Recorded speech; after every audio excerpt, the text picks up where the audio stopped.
Good morning. This is the Board of County Commissioners agenda setting. This is a regular meeting. It is Tuesday, December 12th, 2023.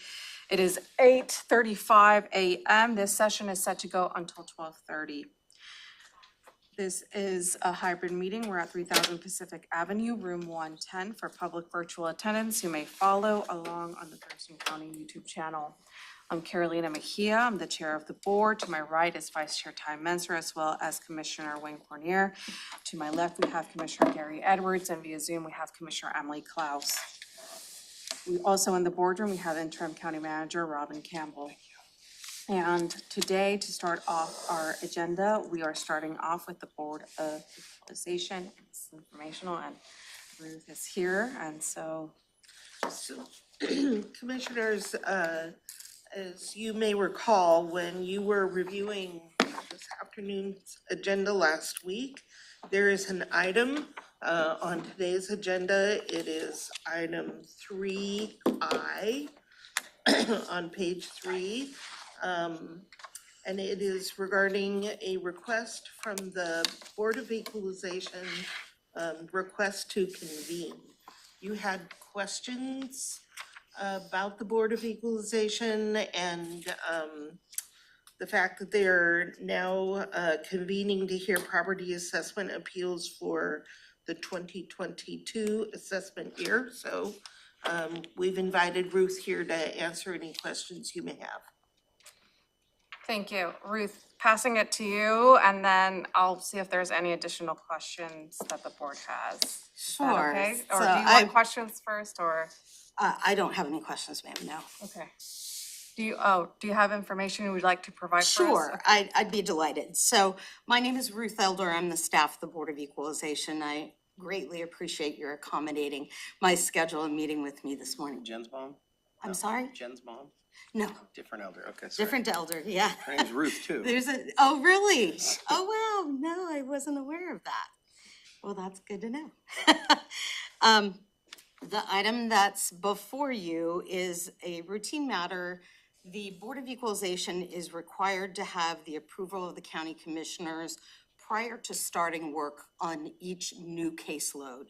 So that's generally every calendar year, and we usually start hearing petitions in the tax year. Now, I'll acknowledge we are a little bit behind. That's not surprising, given the pandemic situation. I'm sure you've heard from the courts. They're not exactly on track, and neither are we. We're affected by kind of similar circumstances. But I am pleased to report we've made some really good traction and progress this year in working with the assessor's office to address the cases that were backlogged. So now we're coming with the 2022 assessment year because we're finishing work on 2021 this month.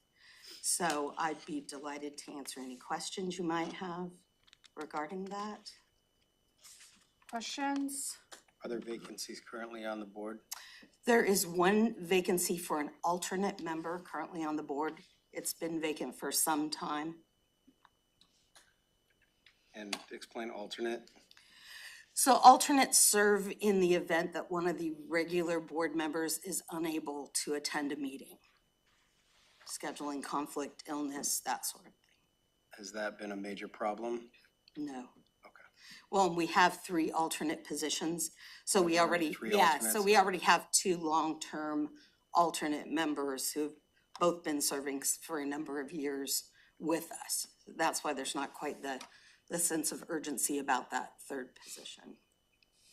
And if there is a need for an alternate, is it just cycle through, or is there a hierarchy? The first person gets called, or does it just who's available? Or So I alternate which person gets called. We go down so that everyone has kind of a fair opportunity to serve, because those opportunities aren't super frequent right now. We are looking at potentially changing some operational things so that our alternate members would have a specific role in helping us in the event we are in a situation where we have a lot of cases to clear. And so that's something we're looking at. But right now, everyone takes a turn, and it doesn't seem to be a problem.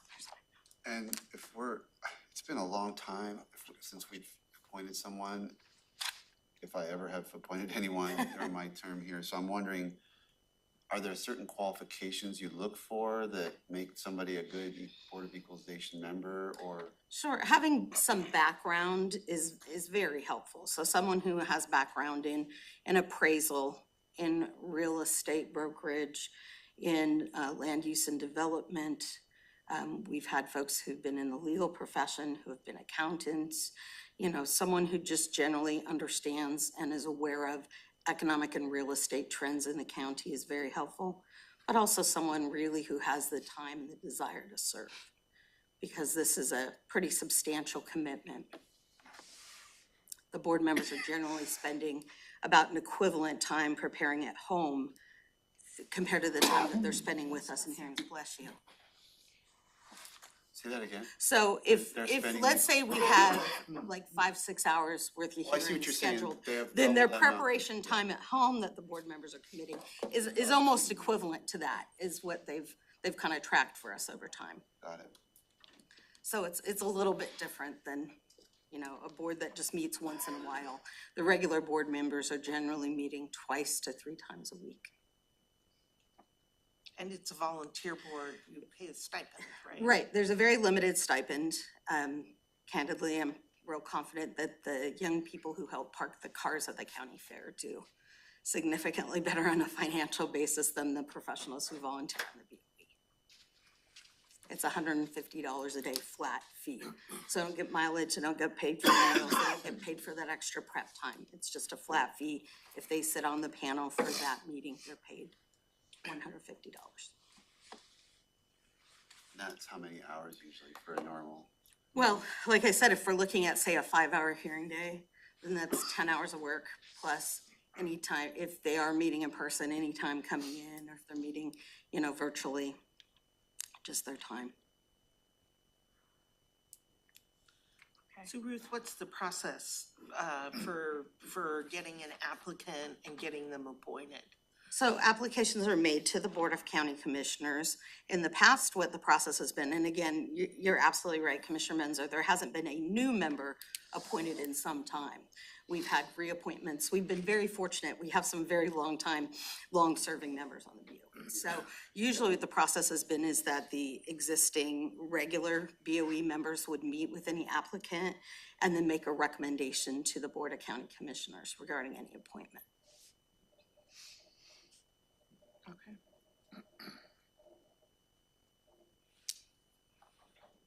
Any additional questions?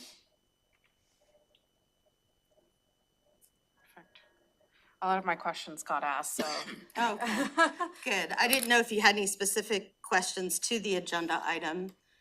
I'd be glad to answer those. Like I said, it's pretty routine. The main thing here is we have had a substantial increase in appeals actually for the 2022 assessment year. So the BOE is really anxious to get going on these. The assessors already settled hundreds of cases, for which we're very grateful when that can happen when the parties settle. But we've got to get going on hearing the remainder.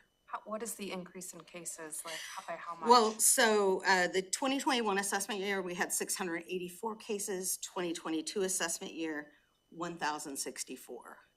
Wow. And generally speaking, about half of the cases get settled between the parties prior to hearing or withdrawn unilaterally by the taxpayer or the representative before hearing.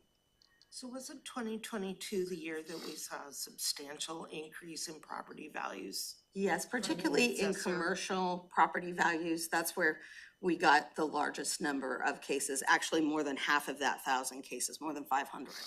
It's actually 584, I want to say off the top of my head, were commercial cases. So the complexity of those cases makes that particularly challenging. I'm sorry, and when you were saying that I think I missed, did you say that the applicants that are interviewed by the Board of Equalization, or no? Yes, if there's at least that's been past practice, is that if there's someone who's applying to join the BOE, Yeah. normally they'd meet with the regular BOE members who would, provide some information about what it's like to serve on the board, answer questions the person might have, and then generally the BOE would make a recommendation to the Board of County Commissioners. But of course, it's ultimately your decision who to So appoint. I see one applicant here, so you guys haven't convened, so when you do convene, you'll you'll engage in that, or is that If already we happened? pass it to them, I think, right? Well, if that's how you want to proceed, to be honest with you, we haven't had an applicant in some time. So I wanted to confirm that's the process he still wanted us to follow. But you're also telling us that there's no hurry, there's no necessarily need, there's 3 alternates Right, already. we have 2 positions filled already of the 3. So we're not in a panic to have a position filled. I think the board, speaking for the board, I think their concern would be just that we have someone who's the right temperament and the right fit. Remember, this is also someone who has to deal with, people who are angry, right, and might be difficult. So it takes a special kind of person to serve in this quasi-judicial role and maintain decorum and so on. Not just anyone would be well suited for this. I'm personally still interested in getting input from the BOE in that fashion, because this is something that I don't have a lot of experience with, knowing, what the best qualities are, and so I would value that input from those members if they were willing to do that. Oh, I'm certain, sir, they'd be willing. We just didn't want to take any steps without talking with you. Yeah, I have that same interest as well to get their feedback. And I don't think this is one of the positions that's been promoted out just because we didn't know there was a vacancy, and whether it's not time pressing. It's been on the list for about 3 years, I think, so it's been a while. We had a really good person who was in that spot who relocated out of state to be closer to family with retirement. I would, if we're gonna, I'd rather see it advertised before we pass anyone on. I mean, anybody that goes looking for that position, I'm like, you know what I'm saying? It's like, if somebody goes looking for that position, is it is it contentious? Is it like, are you, like, anybody that goes looking for that vacancy and we don't even know it's vacant, what was the initial motivation? So I'd rather see the county put it out there if we are intent on like filling it before, and then you have like 3 applicants to consider. I'll be honest with you, I've worked with a lot of boards and commissions during my career here, and this one is by far the most difficult to find qualified applicants for. I'm sure. I believe that the clerk and the board, and she could correct me if I'm wrong, but I think that she routinely, sends out a list. I know I see it in the Olympian on a routine basis of these are the current vacancies the county has, and this one's been on the list. It's just we hadn't had a lot of interest, and candidly, the BOE hadn't sent any, signs, help, up to the commissioner's office, simply because we are in a pretty good place right now. We could certainly push it out on social media and send out a notice and see if we get any takers, if you'd like to wait until next month. Okay. Thank you, Ruth. Sure, absolutely. Okay, we have 2 executive sessions and a closed session, so I'll go ahead and move into those. So the first executive session is per RCW 42.30.110 subsection 1I to discuss with legal counsel representing the agency matters relating to agency enforcement actions, or to discuss with legal counsel representing the agency litigation or potential litigation to which the agency, the governing body, or a member acting in official capacity is or is likely to become a party when public knowledge regarding the discussion is likely to result in an adverse legal or financial consequence to the agency. Collective bargaining agreements. This session will take approximately 30 minutes, and a commissioner's action may follow. Following that, we will have a closed session per RCW 42.30.140 subsection 4A, collective bargaining sessions, or B, that portion of a meeting during which the governing body is planning or adopting the strategy or position to be taken by the governing body during the course of any collective bargaining, sheriff's office memorandums of understanding, MOUs, approximately 30 minutes, and commissioner's action may follow. And the third is an executive session per RCW 42.30.110 subsection 1B to consider the selection of a site or acquisition of real estate by lease or purchase when public knowledge regarding such consideration would cause the likelihood of increased price, purchase of a building, approximately 15 minutes, and commissioner's action may follow. With that, it is 8:49, and we will go ahead and enter executive session.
We are back from executive session. It is 11:05. We were in executive session and a closed session. The first executive session was per RCW 42.30.110 subsection 1I to discuss with legal counsel representing the agency matters relating to agency enforcement actions or to discuss with legal counsel representing the agency litigation or potential litigation to which the agency, the governing body, or a member acting in an official capacity is or is likely to become a party when public knowledge regarding the discussion is likely to result in an adverse legal or financial consequence to the agency, collective bargaining agreements. No commissioner's actions follows that executive session. Next was a closed session per RCW 42.30.140 subsection 4A, collective bargaining sessions, or B, that portion of a meeting during which the governing body is planning or adopting the strategy or position to be taken by the governing body during the course of any collective bargaining, Sheriff's Office memorandums of understanding, MOUs, and no commissioner's action follows that executive session or closed session. The next executive session was per RCW 42.30.110 subsection 1B to consider the selection of a site or the acquisition of real estate by lease or purchase when public knowledge regarding such consideration would cause a likelihood of increased price, purchase of a building. No commissioner's action follows, and so we're going to go ahead and take a break. But before we go ahead and take a break, I would like to make a recommendation to the board to move the homeless strategies update as well as the habitat conservation plan update to the January 9th meeting. And then is there any other commissioner items that we can move to January 9th, County Manager? I think that we could definitely move the railroad quiet zones to January. Where do you see that on there? That It's under is commissioner items on the under page. commissioner items. Okay. Do you need to get direction from the board about Coyote Village, but I suppose I could actually wait until January, and I could tell the proponents that I'll be talking to the board with you in January.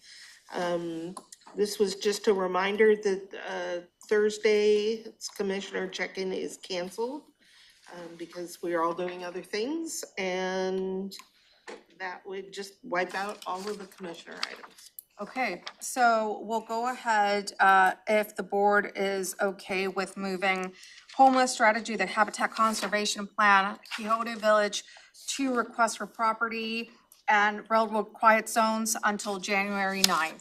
Have one other item, and that is under decisions pending for TST grants. That could also move to January. Apparently, Shaylin is in the process. I'm not quite sure how she's doing this, but apparently she's working on the contracts that would go out, and they are not ready yet for today's agenda. I thought we were gonna have a discussion before she drafted the I contracts. kind of thought we needed to too, Yeah. but she has indicated to the clerk that she needs the additional time. I thought we wanted to have the discussion before she got too far into the contracts. I I'm like agree with you, 100% but sure again, that was I'm the sharing discussion with we had. you the information that I got back from her. So, Okay, so that was my recollection that we were gonna have a discussion. There was direction given by 3 commissioners at that time. However, we did say that if there was more discussion needed, that we would come back with that. And there was a request to have more discussion. And so, Let's see how we do Ha- on time. well, yeah, we'll see how we do on time. If not, we'll be having that conversation on January 9th. And see how quickly we can get through the rest of the agenda. So we'll leave it on for now, but it might be an item that gets moved. So right now, the request is homeless strategies, update habitat conservation plan update, Quixote Village to request for property direction and the railroad quiet zones direction for January 9th. I would like a consensus from the board to move those items to January 9th. Good, thumbs up? Yeah, okay. All right, Okay, so Good. those items are gonna be moved to January 9th, so thank you for the staff who've been waiting for that, but we're moving those items to January 9th, just as a heads up. Okay, we'll go ahead and take 15-minute break, and then we'll be back with agenda setting.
we are back. It is 11:35 and we left off with the review of the Board of County Commissioners draft agenda for our meeting of December 12th, 2023. Just as an FYI, Commissioner Menzer has been excused. He's at the State Building Code Council representing us, so thank you, Commissioner Menzer, for that. Okay. So we'll review the Board of County Commissioners for a meeting of December 12th at 2 p.m. We'll call the meeting to order. The Pledge of Allegiance to be led by Commissioner Edwards. Approval of the Tuesday, December 12th, 2023 agenda.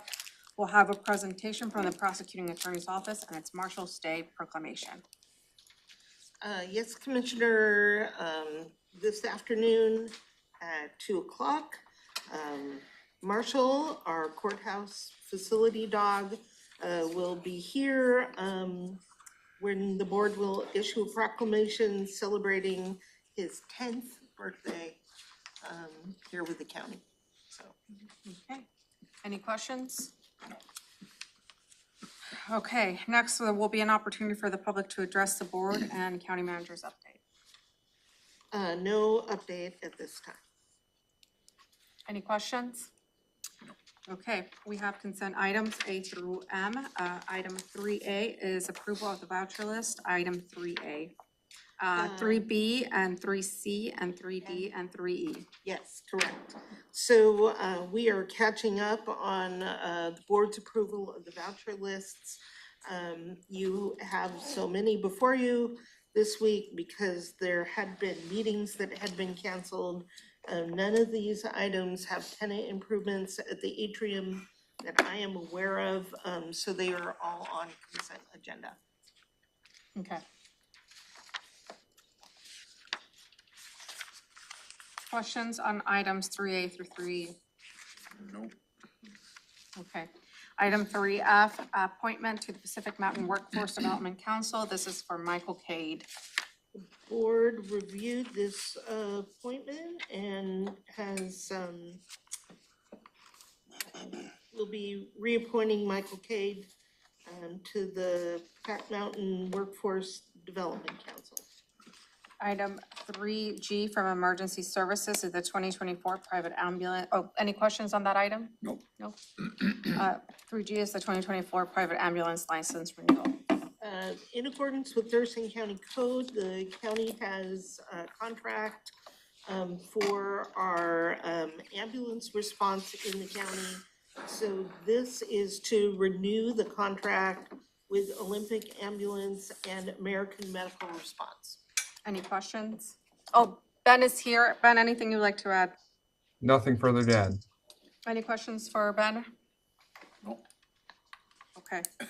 3H, also from Emergency Services, is the sole source contract to procure Motorola radios for the Emergency Coordination Center. It's these radios. The county will purchase 2 radios that allow for interoperability in the case of emergency.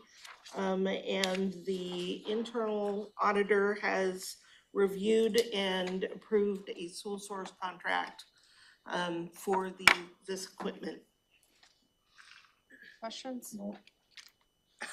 Okay. We're gonna We're moving. rush, yeah, we're Yeah. gonna try to move. I can't 3I, hear right. from Human Resources, this is the Board of Equalization's request to convene, and we heard from Ruth this morning. So any questions on that item? Nope. Through item 3J, Human Resources Resolution setting the 2024 salaries for the assessor, auditor, clerk, coroner, prosecuting attorney, sheriff, and treasurer. That needs to be moved from consent agenda into department items. I believe Commissioner Klaus mentioned that she was not going to be voting for this. Is that correct, or are you going to be voting for it in consent agenda? Honestly, I'm leaning towards voting no. Okay, so then this item needs to be removed from the consent agenda Okay, we can do that. into department items, but.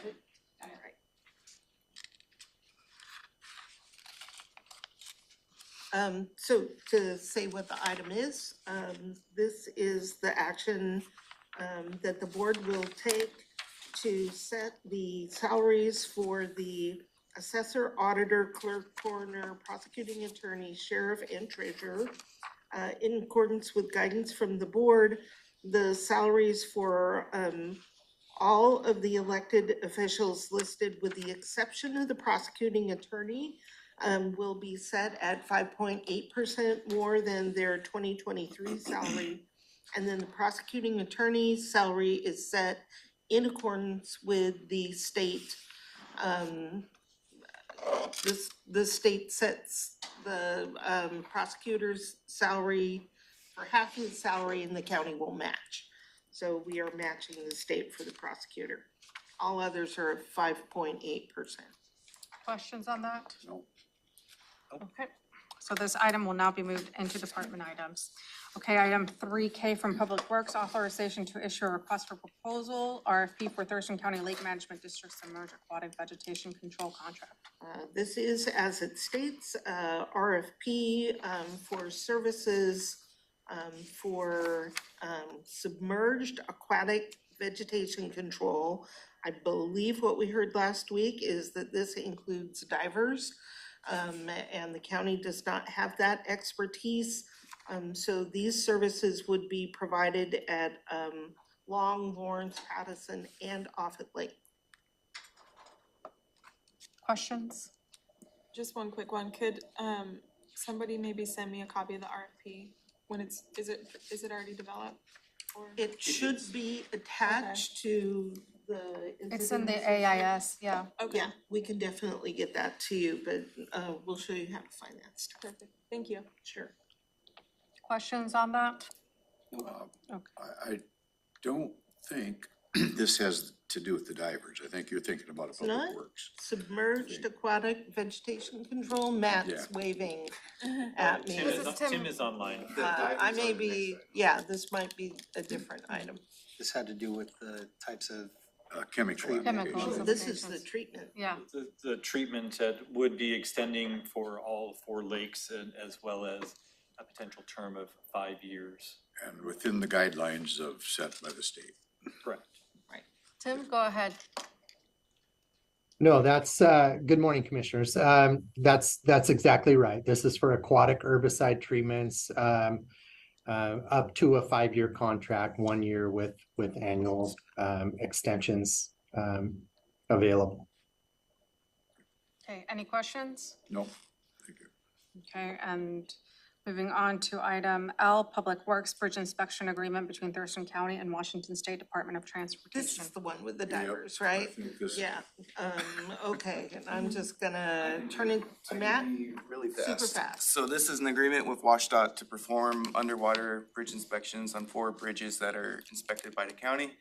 It's for 10 years because it includes in two different bridge inspection cycles. They have to be inspected every 5 years. It's roughly $22,000. And one of those bridges is owned by the city of Lacey. Lacey would be responsible for reimbursing all costs. Questions? No. Commissioner Stern, Thank you. Rush away, Okay. we probably got something else for Yeah. you. don't we? Item Later 3. on. 3M from the Treasurer's Office is to authorize the sale of tax title property via public auction.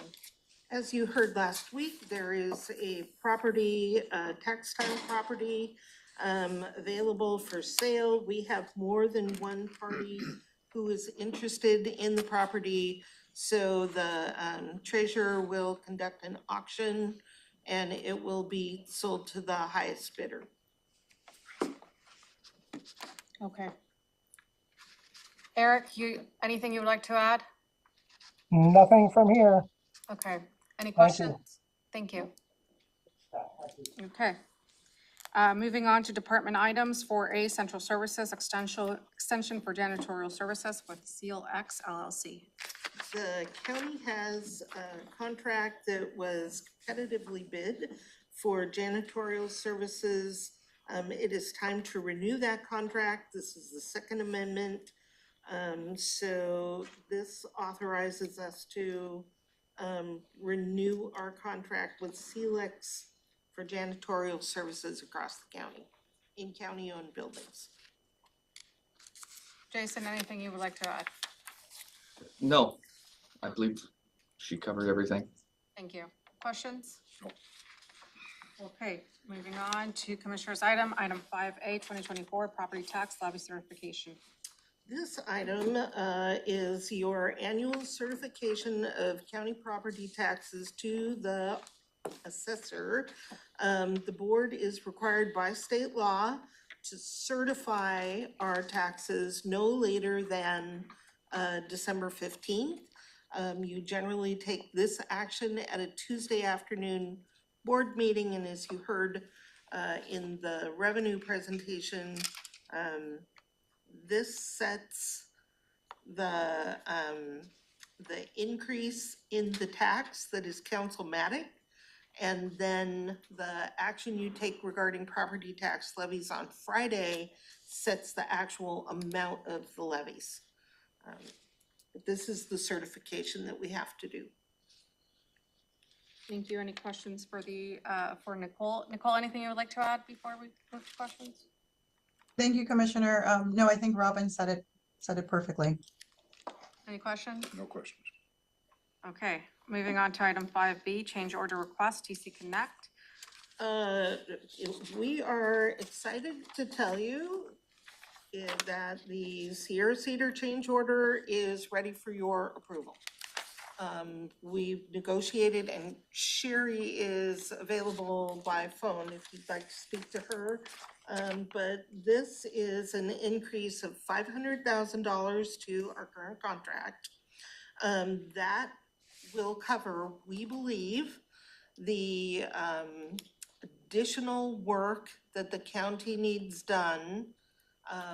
It also ensures that the county will receive, that Sierra Cedar will make the necessary corrections in the programming for the new system so that it meets the county's needs.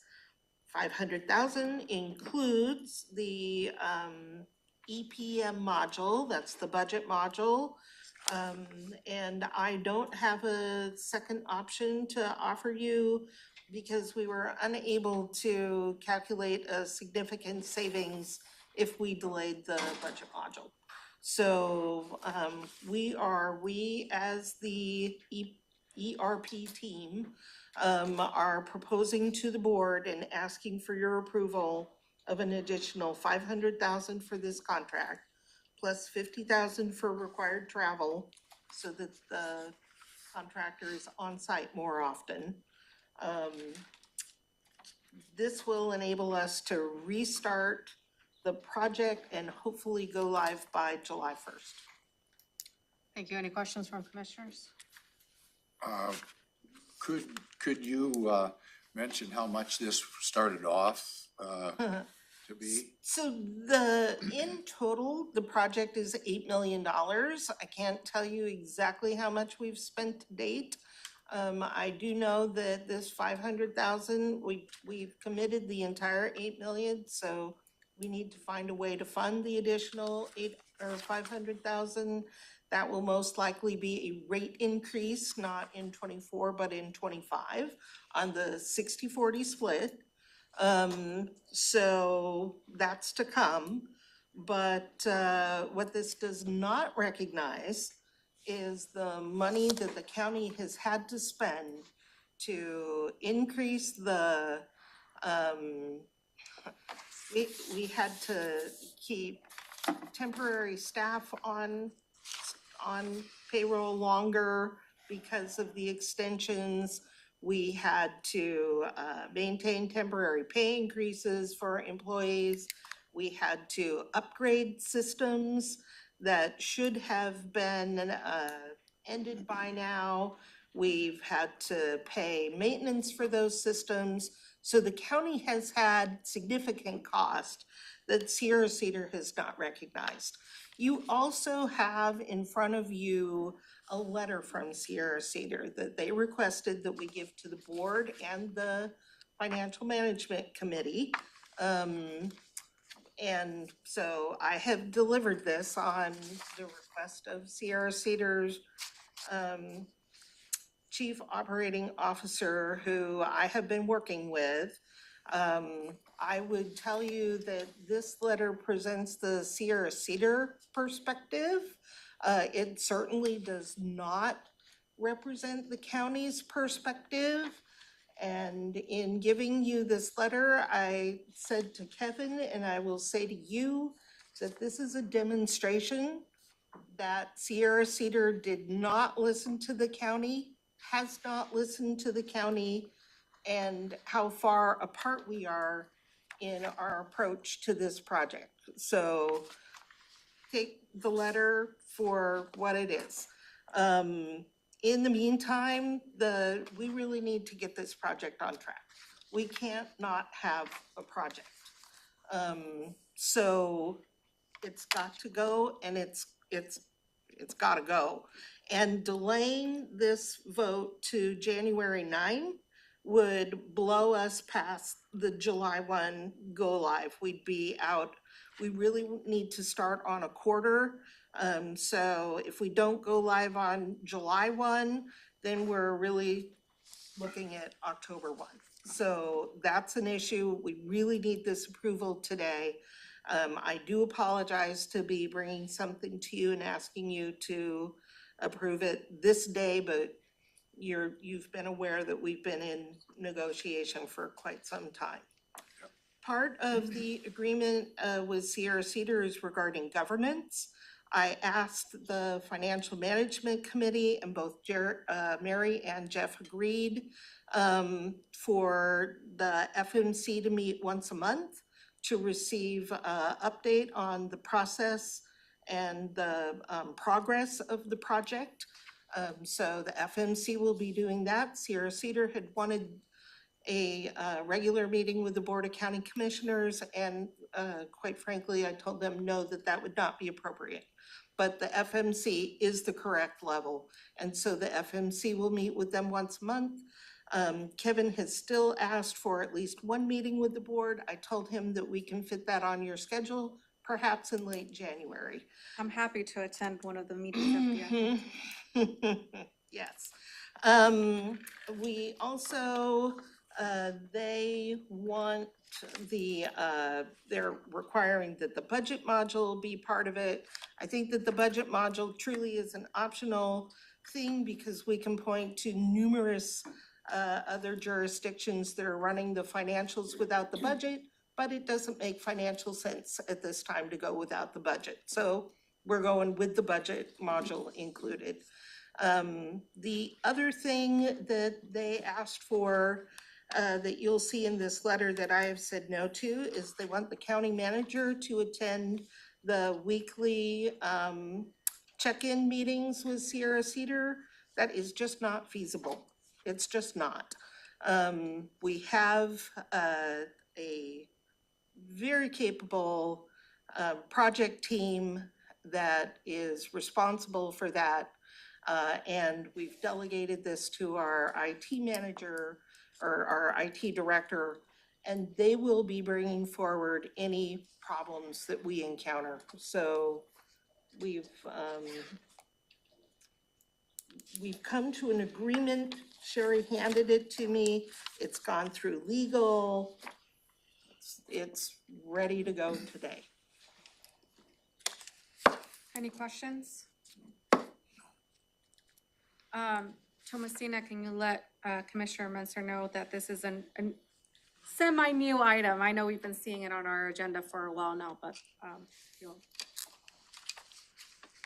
just confirm with him. Thank you.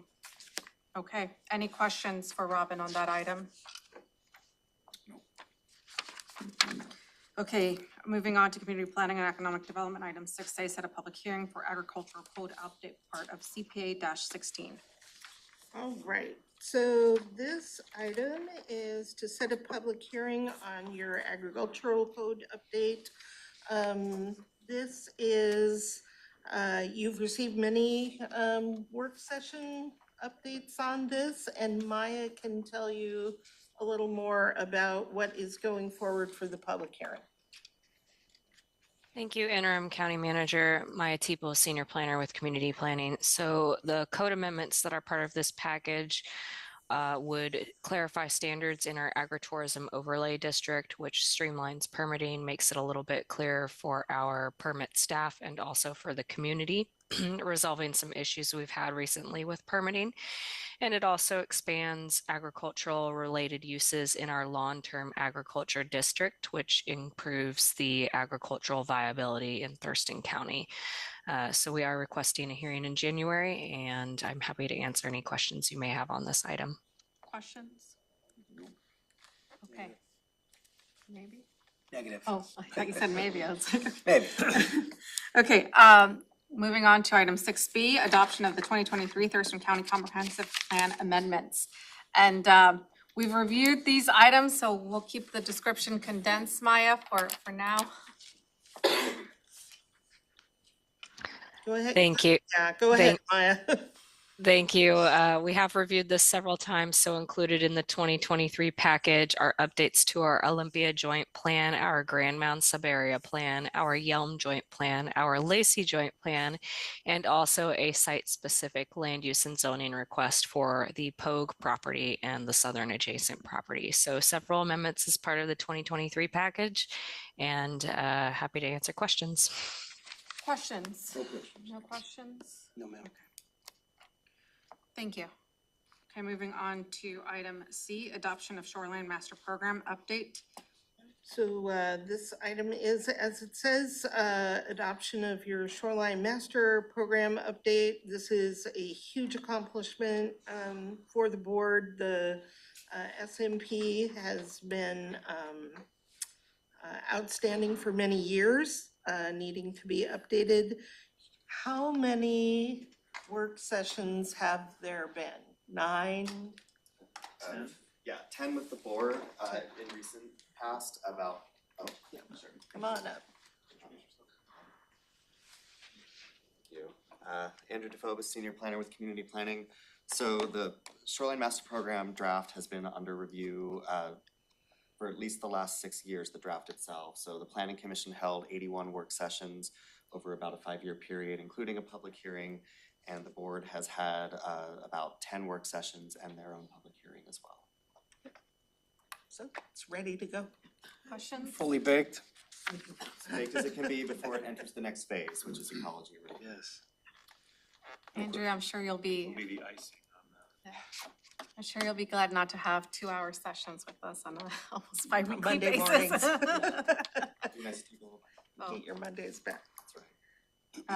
I really want to thank you for all of your hard work on this. This was a huge undertaking, and there were other staff members who, you know, helped kind of bring it, and then you brought it here to the finish line. But the sessions that we've had with you have been very informative, and any information that we've requested, including bringing out the maps and all of that, have been incredible, just so helpful for us to really make those decisions and kind of move forward. So just really want to thank all of your work on this item, because I know it was a huge lift. Thank you. If I may, Madam Chair, it's not only that, because kudos for sure, but while it may go off the current radar for the board in the coming months, it will be still very Present real, in Andrew's life. as that process goes for packaging it for ecology and then the back and forth and all of that Yes. works. So, thank you. Thank you. Okay. District Court, item 7A, District Court Substance Monitoring Program Contract Renewal. So the board has approved funding from ARPA in the 2024 budget to extend the professional services contract with Friendship Diversion Services for a substance monitoring program, and I believe that the acronym is SCRAM. So this program has been successful in its pilot this past year, and they would like to continue the contract. Thank you. Frankie? Thank you so much, Commissioners. And with that addition is the amendment that was previously made in March of this year. The board had approved that we wrap in the same services for mental health and veterans court, so that would continue through this extension as well. That's maintenance level TST funding that's already been approved by the board as well. So nothing further on that department item. I do understand that the board was hoping for some updated statistics. I'm happy to provide those this afternoon, or I can send those electronically, however the board would prefer. Could you provide those this afternoon? I think just for the public to understand the impact that this program has had, I think it would be really good, and kind of why we have decided, to continue with this, with these funds, because I think the impact has been great, and maybe kind of discussing those statistics will be helpful. I'd be happy to. Thanks so much, Commissioner. Any additional questions for Frankie? Okay. What happens when the ARPA funds are dried up? We're going to be discussing a long-term plan for it. I have some ideas, but that, we wanted to see we launched a pilot. This was kind of the board's discussion, is we launched a pilot to see how effective it was going to be, right? Like how, and for district court to kind of collect that data. And that's kind of what they've been doing. And we decided to extend it for another year because we had those ARPA funds available. But it's going to be a decision point for the board on like, how do we keep this program on an ongoing basis, knowing that it is a very effective program. That'll come up in the midterm. Yeah. Yeah, because there's already a crunch for TSD funds. There may be some options that will bring you in the midterm. Leave it to the budgeteer. We'll hopefully have some options. Hopefully they're not at the cost of something else. Thank you. Okay, thank you, Frankie. Okay, emergency services, item 8A, medic unit procurement. So this item is to purchase 3 paramedic vehicles. We need to order them now for delivery. How far out, Ben? How long is it gonna take these to get to us? We just moved up to 24 months, so hopefully Christmas of 2025 is when these will arrive. Right, but we need to get the order in, so. It was 14 months last week, I think he said. Yep. So the board needs, or rather Ben needs approval to get this order in today to be able to have the vehicles in 2 years. Questions for Ben? No questions. Okay. Okay, next item, item 8B, procurement of. This is related. These are the 3 electronic gurney systems that will be fitted into the vehicles when they arrive, but we're able to receive the gurney systems much sooner. So we'd like to get those ordered and have them on hand for when the vehicles do come. Questions for Ben? No questions. Ben, is that Stryker or Stryker? Striker. Striker. Stryker. Do we need to change the Oh. spelling? Typo in the motion, or the description. It's the description that's wrong. Thank you.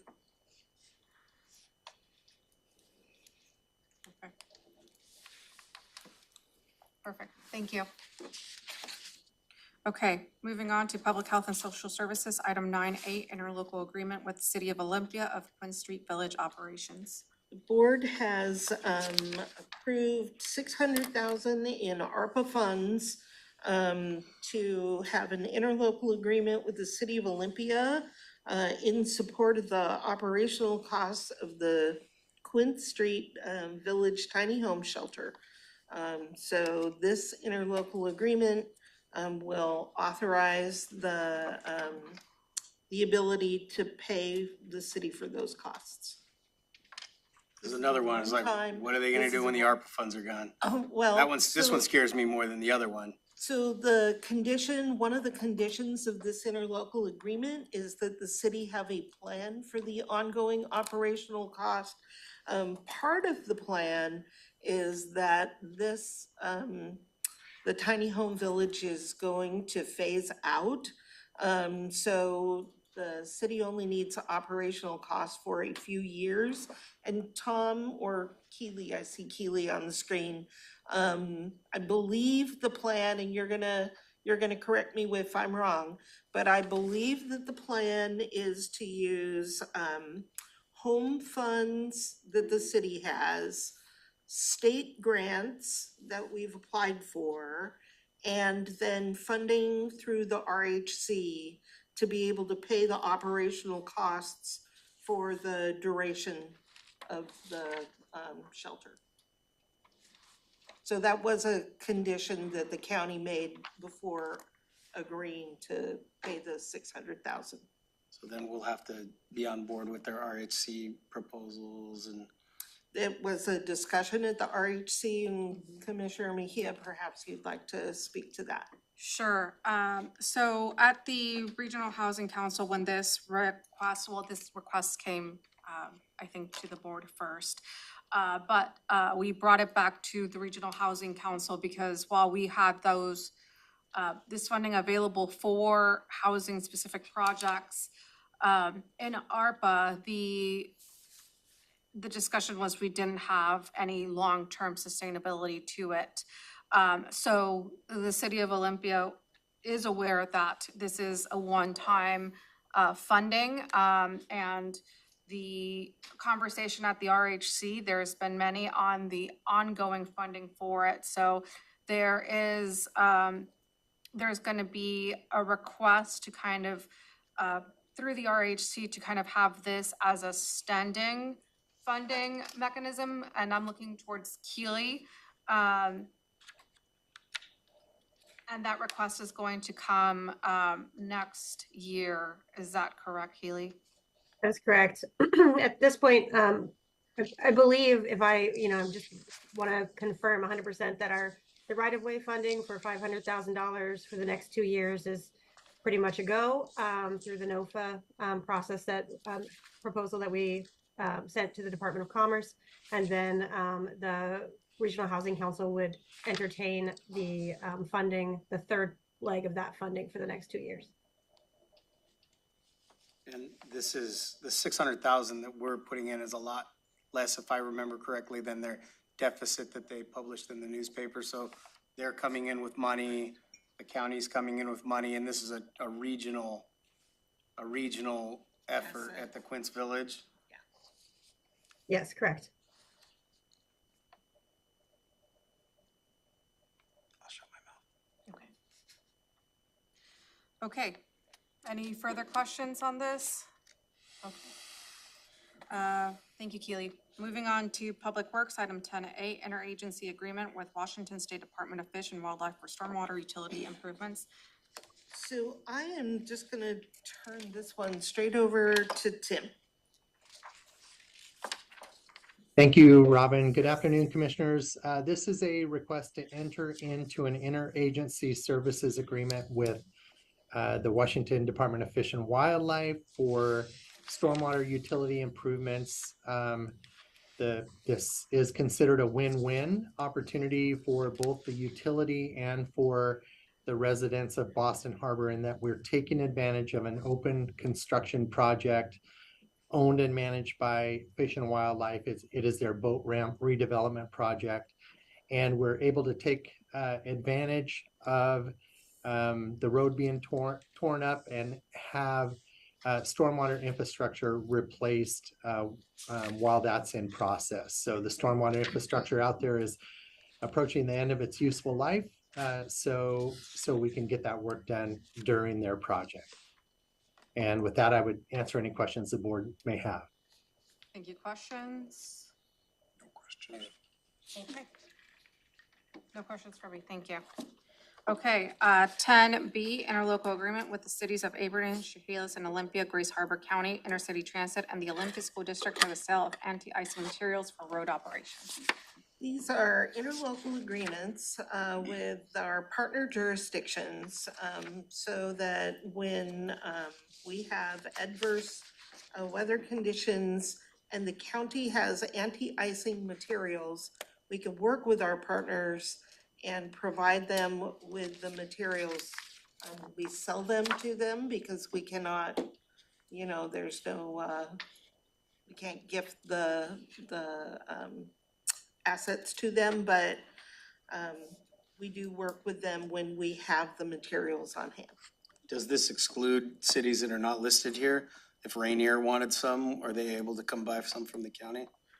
This establishes the interlocal agreement specifically with these cities, but I'm gonna ask Mike, what if one of the other cities or small jurisdictions needed something? We would certainly try to work with them. We prefer to have a interlocal set up in advance, which is what this is about, but we would do everything we could to accommodate them. So I can talk specifically to Rainier and Tenino. Yeah, Rainier, Bucota, Tenino. Yeah, we have updated interlocal agreements with them, so we could work through a scope of services agreement with those agencies. Excellent. Thanks, Matt. Okay, no further questions? Okay, moving on to item C, interlocal agreement and quitclaim deed with the Confederated Tribes of the Chehalis Reservation regarding the transfer of portions of county roads. This is the transfer of portions of county roads to the Chehalis tribe. We have been in conversations with the tribe for many years now regarding this transfer. The board has held many work sessions. You held a public hearing, and Matt can answer any questions that you may have. Yes, so today's the day. Public Works is gonna be requesting the Board of County Commissioners execute the interlocal agreement, which includes the quitclaim deed, which transfers the rights for the tribe to use our property interests. And then this would also transfer the actual physical ownership of the roadways to the county as well. To the county as well? Did I say that? You said to the county. From the county to the tribe. Thanks for listening. You're testing us. To the tribe. I will let you know that we received a resolution from the Chehalis tribe yesterday waiving their sovereign immunity, which was one of the conditions of the agreement. The agreement was signed and is awaiting your signature if you elect to go forward with the transfer today. I have a question on Go ahead, Commissioner Edwards. this. Waiving sovereign immunity, and that means what? Oh boy, I gotta be careful on this one. That's a complicated one, I think. It is, but it's another example why I like to have lawyers present on some of these things. But anyway, if you can't give us a definition, because I understand sovereign immunity. Okay, you understand why I have to be careful how I Yes, answer that? but my concern is, did you get this correspondence from Eric Johnson? Yes, I did. He And- reconfirmed what he had He is- provided at the. Yes, and he's made, claims, allegations that he is somehow in ownership of something. under the Easements. road. I believe he's talking about the sides of the road. He thinks that those are partially his, and by us restricting that, but we're not, we're transferring ownership, so that easement would transfer. What I was wondering about, did legal, I know this just came in the other day too. Did legal get a chance to review this and They say? have not reviewed. No, this is malarkey or whatever you wanna call it, and be able to tell us that in a public meeting. That's my concern, that I'm worried that we could end up in litigation in some fashion or another. I always like to have legal give us assurances when something new pops up. And this came out of a public hearing. Yeah, that came out of a public hearing. So, those are my concerns. And if I can expand a little bit upon that letter, is he also mentions that he has full field access right now, all up and down Moon Road.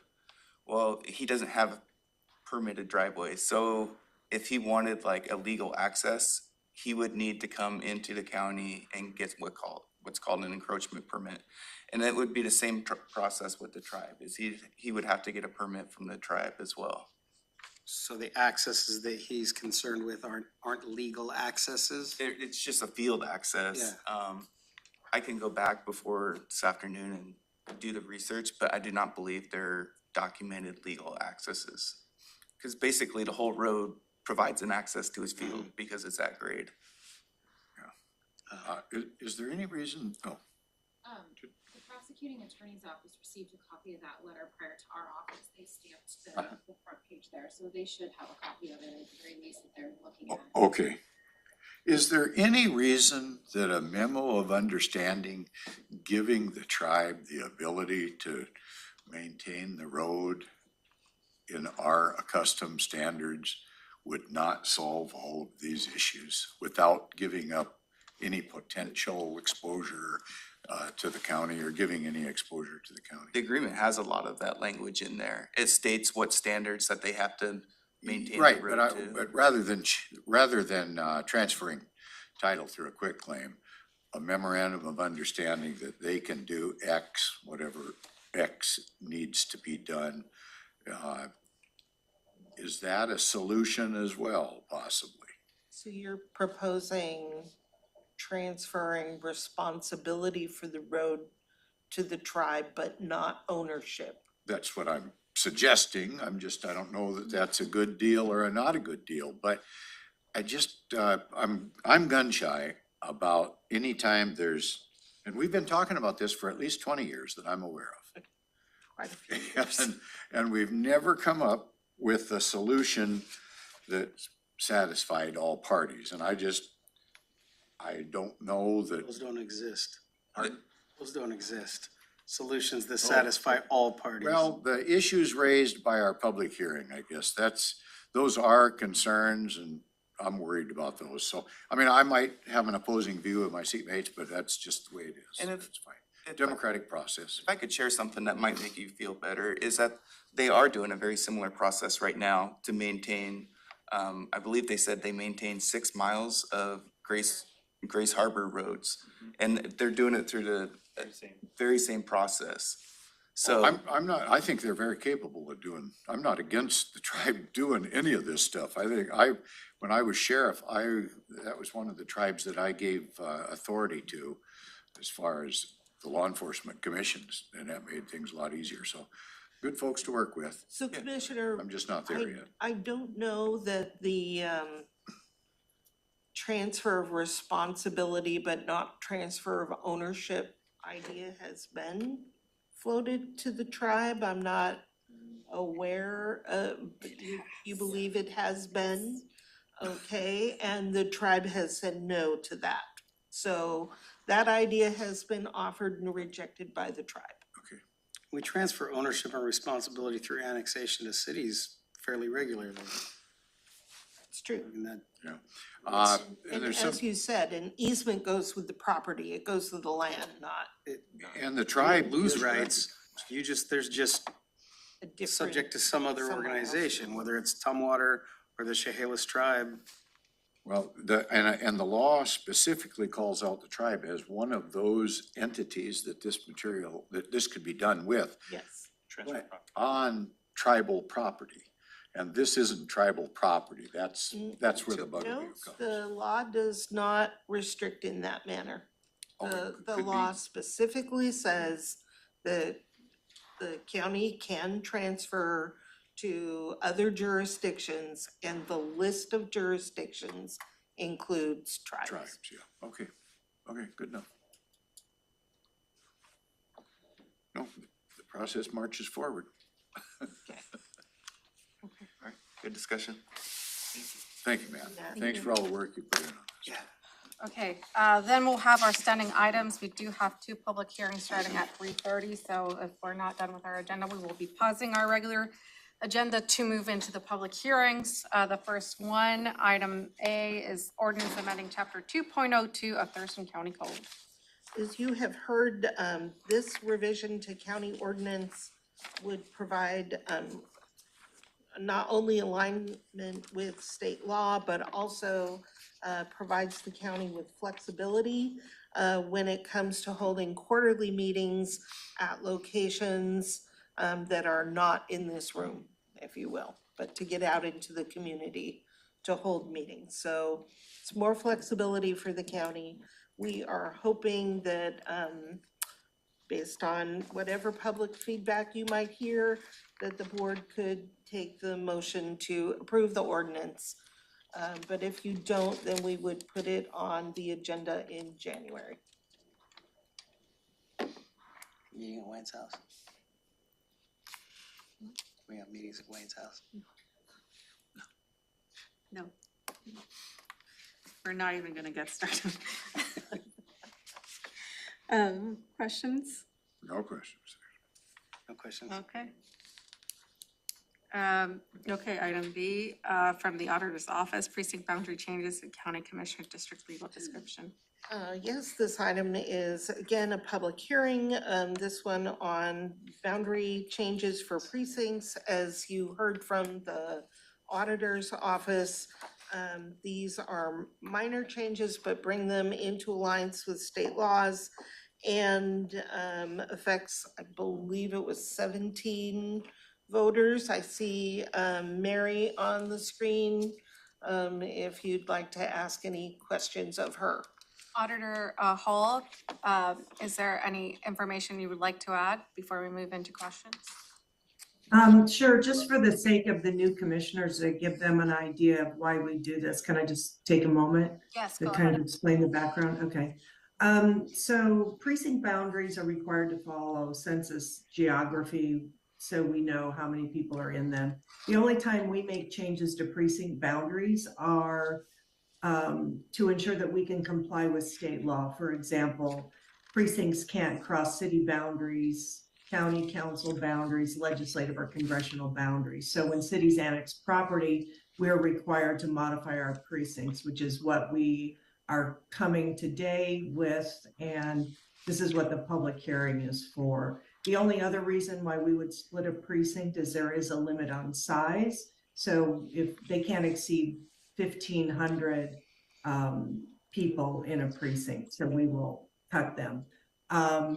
So this is just modifying 5 precincts, including legal descriptions. We're adding a precinct, and there's only 16 registered voters affected. We have not received any comments from the public. And again, one would hope there is a timing issue. So we hope that the board, depending on any public feedback that you may hear, would go ahead and move this item for approval after the public hearing. Yeah, we have 5 elections next year, which we're already into our February election and building ballots. So we really need to have precincts finalized actually now, today, because we've got to build our ballots. Usually we come to you in the spring, but with the March presidential primary, we don't have the ability to do that. Questions? No questions, thank you. No questions. Okay, thank you. Thanks. Okay, so then that will conclude our agenda for December 12th. Okay. Moving on to our review of our Board of County Commissioners draft agenda for our meeting of December 15th. And this is for Friday, December 15th. So we'll call the meeting to order at 10 a.m. There will be an opportunity for the public to address the board. There will be a consent item, item 3A, from Public Health and Social Services, and this will be the appointments of new Board of Health members. So we generally, on the day we do the budget, do not have an opportunity for the public to address the board. It is up to you if you'd like to leave this. The most of these items are the budget items, and they have been in the public, and you've already held public hearings on the budget. So it's up to you whether you want the public opportunity to speak. This is for the meeting on the 15th? Yeah. Yes, at the 15th, this Friday. At 10. So we can have it or not. Commissioners? Thoughts on the opportunity for the public to address the board section? I defer to whatever's customary for.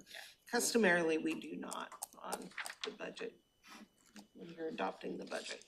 not to throw anything in there, but I'm having a flashback to the training that we did Yeah, the with Open Jane Public and Meetings Elizabeth. Act Yes. And there was a new change, I think, related to action being taken. So when the board takes final action on any item, there has to have been an opportunity for the public to address the board. We held public hearings on these items all day on the December 4th and 5th. The board has had the budget book since November 21st. And we've received only one written comment regarding the budget in all this time. And there have been ample opportunities at Tuesday afternoon for the public to address these items. So there has been opportunity to receive public comment. As a general rule, I don't believe we've had a lot of public comment. I know we get some public comment. Has there been any changes to the budget as we moved forward from what was originally maybe presented? So there were the technical changes that the board agreed to at your final review. If you recall those, they were minor amendments, most of them regarding movement between funds and really none of them impacting the amount of money. The board reduced the budget cuts in the prosecutor's office and the sheriff's office. And let's see, what else? We have established the maintenance of effort level for the purposes of non-supplanting under Proposition 1. But that wasn't a dollar amount change in the budgets. That was just a mechanism for going forward. So I do not believe, you did take an action related to the, it was the fair board, the fair person, the fair manager. You received public comment that that person should be given more time to generate revenue, so the proviso that you reviewed does indeed add 18 months from the time of hire to generate revenue. So that was in response to a public comment. I guess I want to follow up on what Rob brought forward on maybe the requirements out of the open public meetings. It's not a requirement necessarily, but if it's a final action that we've taken and there's been any change since maybe something was brought forward in public testimony, and the mere fact that you were talking about a 5-minute presentation by a couple of individuals, I Your really, prerogative, I was I just really saying, think we've not we had should it there. accept that public testimony in the spirit of the Open Public Meetings Act, because it, although does not require in every case, it suggests and recommends in every case. You are actually required to accept comment on any item that you take final action on. That is the change in the state law, but you have already given ample opportunity for public comment on these items. And I don't question that, but someone else, I'm afraid, might. Again, So your prerogative, I'm I'm- just giving you the I'm option. thinking that let whomever have an opportunity to say something. When I spoke, I wasn't tying the two dates or the dates No, together. I've been thinking about where we're going with this, so. So we'll That's- leave that's it just- on. Okay. That's where I'm at. So See then, if anyone shows up. okay, I will leave the opportunity for the public to address the board on the agenda, but I will be limiting public comment to a total of 2 minutes.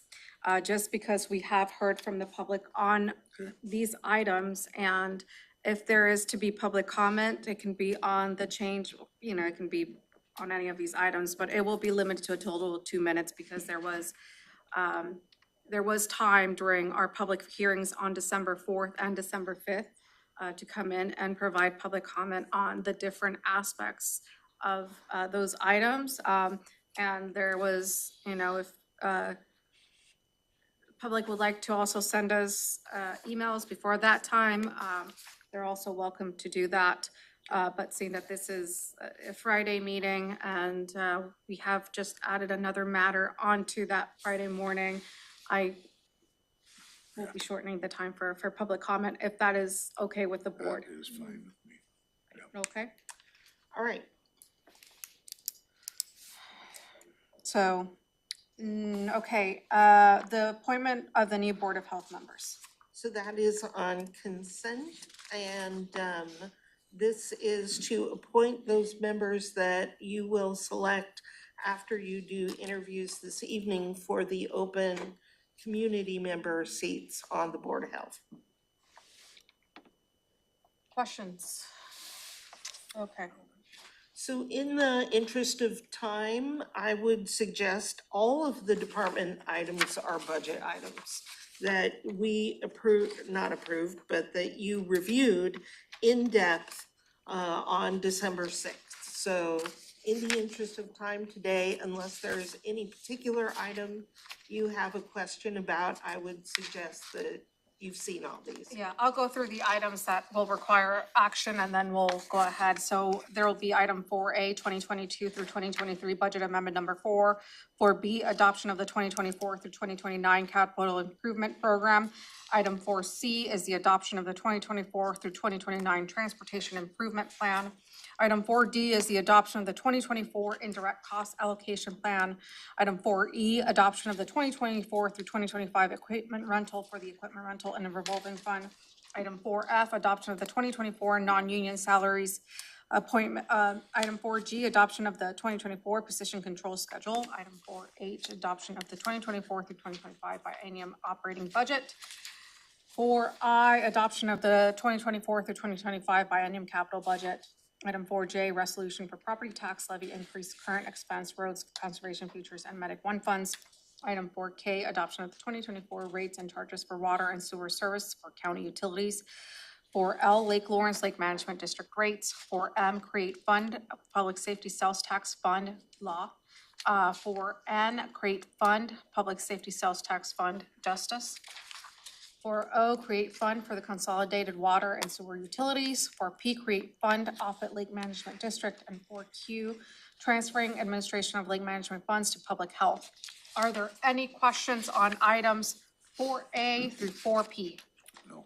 Okay, then that will be the end of the December 15th agenda. Well, P, not to include Q? 4Q, sorry. Yeah, it is 4Q, sorry, I misspoke. So 4Q, item 4Q. Okay, so next, just for the publics, we have canceled meetings. We are taking our winter break. So the meetings for December 19th, 2023, December 26th, 2023, and January 2nd, 2024 are canceled. We will be resuming our regular Board of County Commissioners meeting on December 9th at 2 p.m. So, January 9th. January, what did I say? December. Oh, January 9th. Ugh. Okay, January 9th, 2024. Okay. Okay, next is proclamations and awards. Anything to report, Jamie? Nothing for the proclamations and awards. For your boards and commissions, I've included the scanning applications for the Board of Equalization, the Pest and Vegetation Management Advisory Committee, and the Planning Commission for your review. Staff contact mentioned this morning, the BOE opening is for an alternate seat, so I'll get the schedule updated with that information by our next meeting and work with Megan to get a recruitment announcement out so you can potentially have one alternate to consider.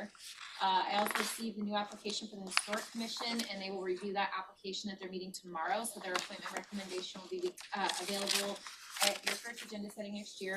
And I also received a couple more. District 3, does that match the commissioner districts, or are there different historic districts? I'm sorry? It says on here for District 3, are there historic commission districts, or do those match the county commissioner districts? Just the county commissioner district. Okay, thank That's where you. the applicant lives. Yes, ma'am. And then I also received a couple more appointment and reappointment applications for the planning commission that were included for your review as well. I dropped off an updated cover sheet there because there was one application that I missed under the planning commission. I left her application with you all as well. Outside of any questions, that's all I have. Thank you. Okay, go ahead, Commissioner Edwards. On the planning commission, going down to second from the bottom, Eric Casino. That says on here, redistricted from District 3 to District 5. And although that's true, he's not gonna get He's gonna be reappointed your under floater. that. Pardon? He's gonna be your floater. Yeah, he's gonna be my floater, and that isn't necessarily the way this reads, so I didn't know. I just wanna make sure. I'm just presenting the information to you as the applications have come into me. If I can update it to show that he's your at-will, otherwise it'll be noted inside the motion that. Oh, that's fine. You would be your at-will. Yeah, thank you very much. Just trying to clarify. How do we confirm that these individuals are actually the ones being proposed by I mean, yes, Scott Nelson is somebody that I asked to apply, but how do we verify that internally that yes, Wayne was? So you would just say right now. Okay. So for example, if Scott Nelson were one of your choices, you would ask that Jamie. Well, the board has to, yeah, just be like, It's the conversation right here. yeah, so. And once the board agrees, then Jamie will put it on the agenda for approval. And at this point, I'm looking at Rob, but I'm assuming the sooner the better now. Today, So Scott gets a Ideal. thumbs up from me. Okay, Thank so you. before we move on to planning commission, because that's going to, let's go back to the pest and vegetable management. Have they sent in a recommendation? We were recommending initially, appointment as requested. They recruited for this applicant. Okay, so then, is the board comfortable with moving forward with Lori? You don't wanna say the last name? Call me out like that. Yes. I'm with you, Okay. Chair. Is that, okay, so we're gonna go ahead and move forward and we're gonna add that to the consent agenda.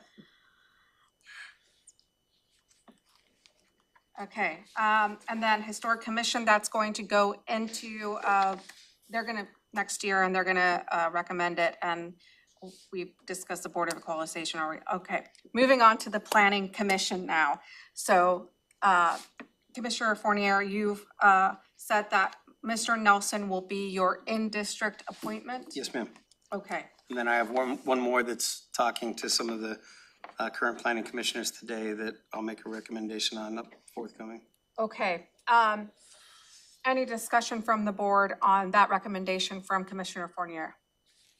No? Okay, so we will move forward with that one on the consent agenda. I mean, no means we agree with it. Yeah. And this will be in his in-district. Okay.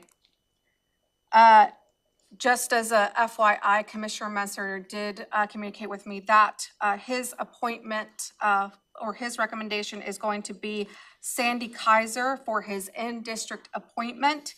And it's going to be Joel Hansen for his at-large appointment.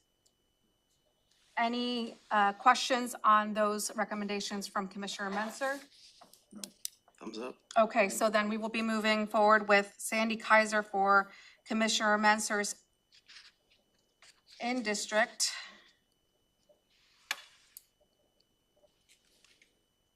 And Joel Hansen for his at-large. Okay. Next. Jamie, do you have all the information you need to put them on today? Okay.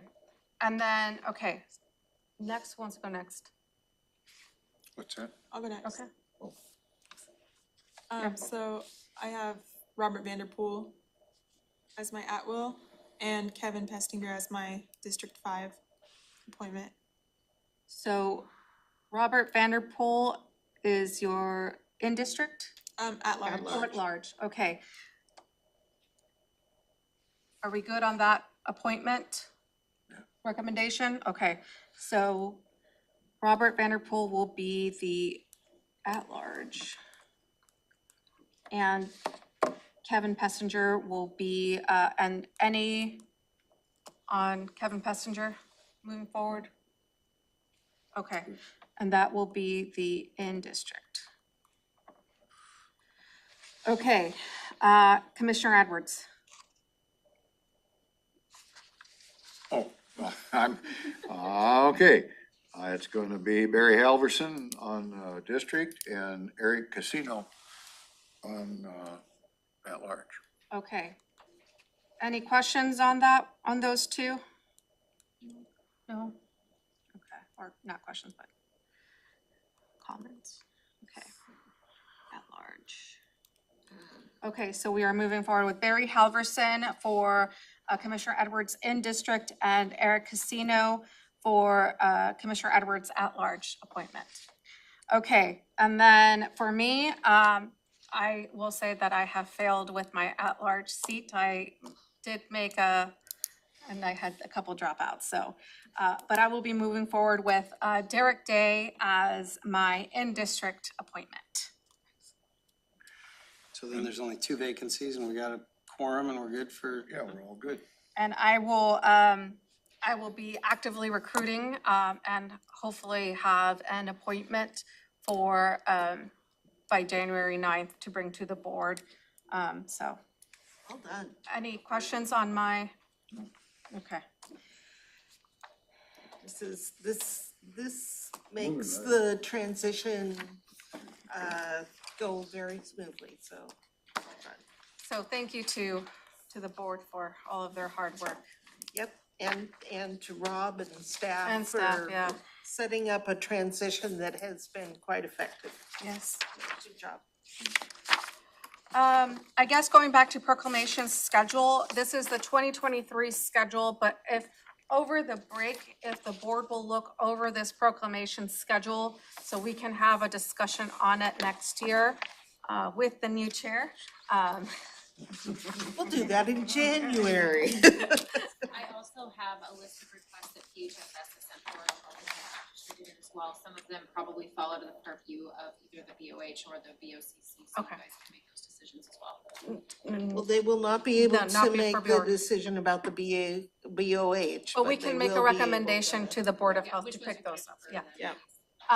Okay, so just take a look at some of these, and then for any other department request or office request for proclamation schedule for next year, if those could be sent over to our clerk of the board, Jamie, and that way the board has a complete list early next year that the board can discuss on how we're gonna move forward with the proclamation schedule. So this is just a preliminary list of the ones we've done this year, and we can have a board discussion next year. We good on those? We could. Okay. PIO check-in. Commissioners, I have no updates. Okay, any questions for Megan? Okay. Moving right on. Legislative check-in at 12:43. Legislative check-in. Legislative check-in, just very quickly, the shared legislative strategies, I will distribute this, a copy of this to the board. It's, for the first time in many years, many of Thurston County's top priorities are reflected on the shared agenda. There was a dinner last Wednesday, with representatives from the jurisdictions and legislative members. And many of our items were very favorably received. In the interest of time, I'll stop there. Thank you. Any questions, additional comments? No? Okay. Oh, did you have? I just wanted to let the board know that, the county manager had been the person leading the legislative review in prior years, but I have asked Rob to pick that up, so I'm gonna turn it over to him for a very brief. Yes, Commissioners, 2 very quick things. As you know, a whole bunch of bills have already been pre-filed, but we're also taking everything that was in the 2023 portion of the session is still alive, even though it was dead. So we will be tracking all of that as it comes forward, along with new bills coming. So what I wanted to do is just throw out an idea for how to package, how we review bills. And so the document that you received was basically taking, we have our 4 key priorities per our legislative agenda, placing any bills that are related to that into those sections so we can specifically see the nexus.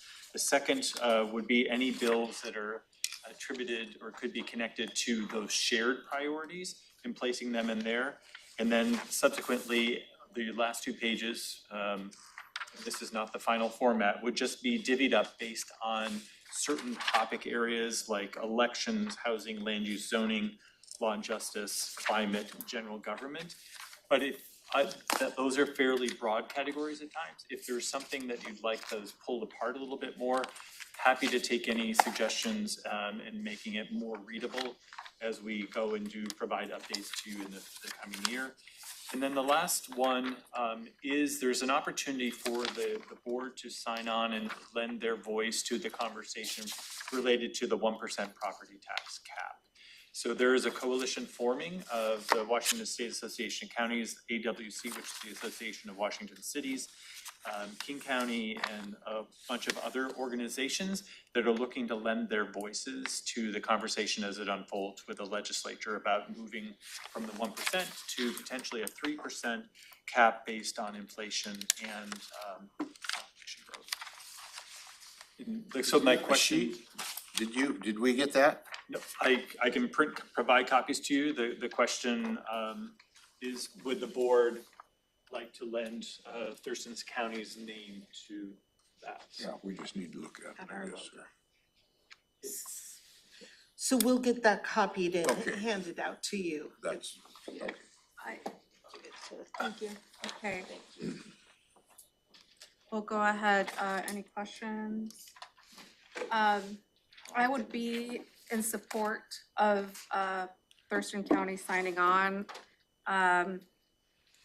It's an issue that we've gone and testified. I'm looking at Robin.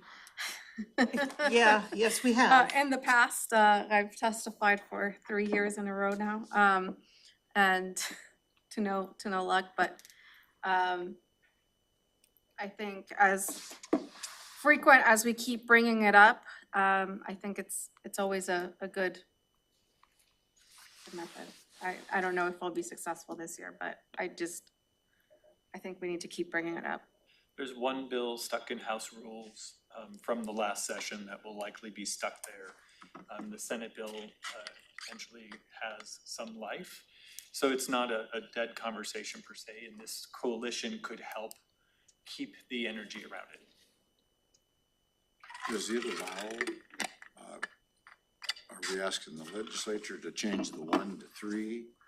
Or is it a vote of the people or councilmatic or anything like that? Would be a changing, no, so the legislature would change it from 1 to 3, creating a new cap.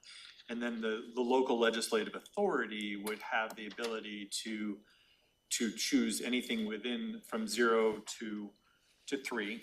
Just like right now, we can do anywhere between 0 and 1. Without a vote. Without a vote, correct. Based on the need. Probably have the same kind of restrictions if things are going so good you can't do it. Right, there's always that negative price deflator. And if something is going really well, that we end up being less than 1. And Robin, just for sake of simplicity, I'm trying to remember, on the 1%, don't we get like, I don't know, $400,000 or Around something like that? 450,000. And so 3 would bring us up just over $1 million, but it isn't gonna solve the world's problems, but it's gonna help. Yes, Okay. you I'll- might I'll be si- able to I'll- cover a I'll poll. sign on. But it would have big effects on cities. Bigger effects on cities? I mean, Would it? I don't know. I'm asking. No. I don't think so. It's such a We're limited all bound amount by that the we end up 1%. with out of that 1% cap. I mean, it's, boy, and we don't have the, like, we don't have For retail. Tenino, wasn't I think at your, at the meeting earlier this month, or the end of last month, that 1% was about 9,000, 9,700, something like that. So if it went from 1 to 3, you'd be looking at about 27,000 for Tenino. And Robin's testimony last year gave, I thought it was really good in terms of, she gave the amount that we received from that 1% cap, and she compared that to the 2.5% COLA that we gave to employees, and just that difference and revenue that was coming in, while it was just, I think, it was really spot on. So thank you for that. Okay, well, there's 2 thumbs up to sign our name onto to this. 3, 4, okay, so. Get that taken care of. Thank you. Thank you. Okay, briefing public hearing decisions pending. It is 12:50. And the item on there was TST grants. Do commissioners want to have a discussion now or have this discussion on January 9th? Seeing that we're going to be having this item on January 9th regardless because the contracts are not ready. I guess we have it on the 9th. Yeah. Okay. I would ask Commissioner Klaus. I'm okay with moving it to the 9th it sounds like we're gonna have to discuss it on the 9th anyways. I guess my only question for my seatmates would be, we know that we kind of got into a discussion about this the first time. I shared some thoughts and I would like to follow up on those thoughts. So if we want, in the interest of time, from both angles, I think that maybe the 9th would make sense unless anyone wants to have part of that discussion today.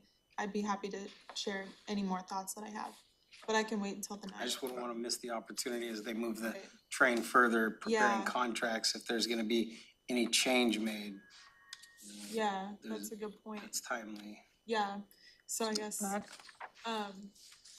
well, if there are gonna be any changes in the contract, I guess I would ask Shaylin, would you need to know that from us today, or are you planning on, like, what's your timeline as far as drawing up the contracts and everything?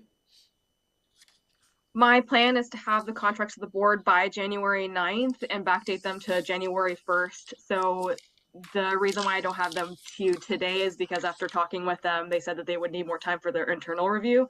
So I'm hoping to get them for our internal review by the 18th.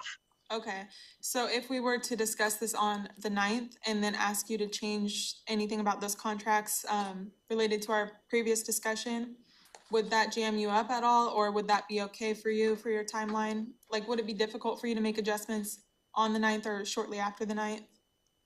For the contracts themselves, the board has complete authority to decide what changes to make to the contract. So if there are adjustments, I can definitely follow up on those adjustments. Okay, so it sounds like it wouldn't slow you down very much at all if we put this conversation on the 9th and didn't give you direction today, to change anything. So the directive I did receive for the briefing was to move forward with the top 3 recommended proposals due to the 3-2 vote. And so during that meeting, and so if there's, in terms of other organizations to reach out to, it would be helpful to have some sort of idea if we are going to change those, because I've already reached out and started those contracts with those organizations. So if you're talking about making a new contract, I would just need to have some further information on where to start with that. Okay, great. That totally makes sense. I think that I could keep it pretty quick then for today. Going back to the previous conversation that we had, I'm interested in bumping up Interfaith Works, and creating a contract for them. In terms of the fiscal breakdown of that, I'd be happy to maybe have a conversation. Well, I don't know how that would work, but I don't have like the numbers in front of me right now because I thought that we were talking about this on the 9th, but I am interested in still bumping up Interfaith Works. So that's the only change that I would make, but the actual financial breakdown of that, I don't have that information right now. But if I got that to you on the 9th after a further conversation, would that work? Just so you kind of have a heads up that that's what I will be advocating for again when we come back to this in January. Yeah, that would be helpful. And I would defer to budget staff, Nicole or Jennifer, for confirmation if there's room. I think, yeah, so the Monarch request was for 100,000 in 2024 and 2025. And for Interfaith, I think it's just slightly higher than that. So I would just want to confirm with the team just to be sure that there would be room. Okay. So I do have a question. So if we were to change that funding recommendation from the TST Council, what are we defunding to move this forward to the new group? Where are you gonna get the money here? So I believe Commissioner Klaus, and not to speak for her, her recommendation was to move the recommendation from the Children's Monarchs from CA, or from the Monarchs. Yeah, Community Action Council. Yes, from them to, so move that funding to the Interfaith Works. Not fund Monarch. And move it to the fund Interfaith. Yes, fund Interfaith. And not do a partial hybrid option? Well, can I make a further comment? I have spoken with Interfaith Works, and I want to give a fair opportunity for the others to have a chance to talk with me as well. So I thought between now and the time that the board has another conversation, I would give a call to Community Action Council in Providence, just to kind of get a well-rounded perspective from everybody, rather than just hearing from the one that I'm hoping to bump up. So that's kind of a conversation that I would like to have with those applicants as well, to get just some more information on that. So we're just gonna postpone this until the. Well, we have to wait until the 9th anyways. Yeah, because so, we're okay, supposed- so, I mean, we're, Okay. okay. In the meantime, Shaylin is working with the Community Action Council. And working on a contract with them. So if the board is going to choose to not fund that contract, it sooner rather than later would be better to let them know. Right, and that's kind of what my concern was at the last meeting, was that now that we've given direction to staff, these other contracts would be in the works and we would have to pull the rug out from somebody, which is why I was strongly advocating for it last time. But I've been seeking more information and doing more research into this because I understand that I impact everyone else when I have a different view. And so I've been trying to collect as much information as I can for another conversation. And I was hoping that that wasn't going to be the case, where now organizations know that we're drafting a contract, because that kind of makes things a little more difficult. Yeah, more difficult and more kind of unfair, in my opinion, that now we've had those In the conversations. interim between now and the 9th, an individual commissioner can't go and direct staff cannot. outside of this meeting. An individual is commissioner cannot absolutely give direction. Just wanted to make that totally clear. We can't do any negotiating or direction outside of here. Thank you for that observation. Okay. Yeah, that's correct. And that's why Shaylin is already, Right. moving forward She with the had 3. direction because that that was was the right. direction. Today, and she moves that way until the next meeting, which is, or Yeah, the which is manager why I'm saying, directs. she's working on it now. And one question that I had, because there were 3 in question, if there's not questions about the 2 other ones, if Shaylin could continue to move forward with the finalization of those contracts for the board's agenda on the 9th. Well, one of the things that Shaylin just brought, right, is that the interfaith contract or the proposal that's been put forward is larger than what the Community Advisory Council has put forward. So there's kind of that on, there's those details as If you're well. trying to stay within the 300,000 that you allowed for this purpose.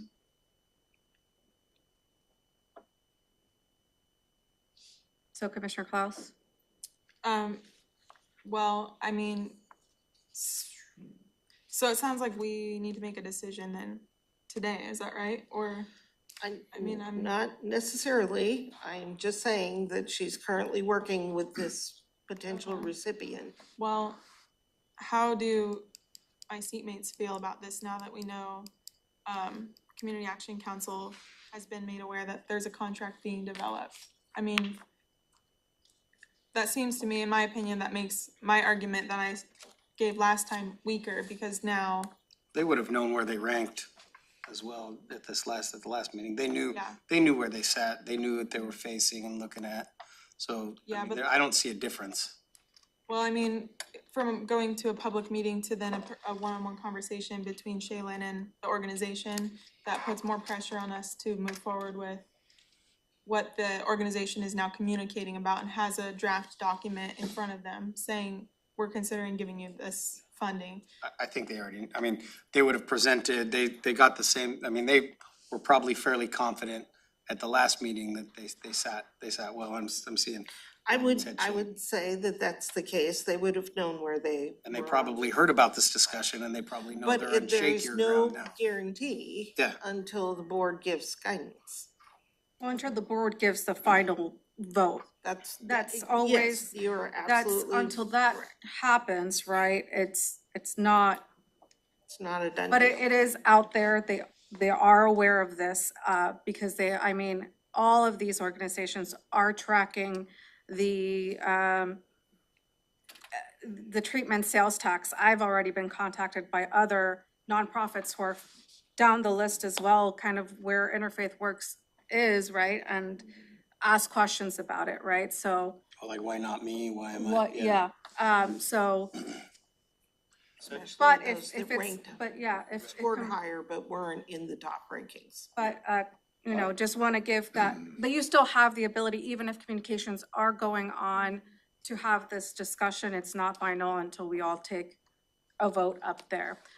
So, My concern continues, I guess, to be recognizing all the hard work that the treatment sales tax folks that we asked to. Okay, what I missed? Wow. Just pass the energy code, so. All the issue around the treatment sales tax committee and their hard work,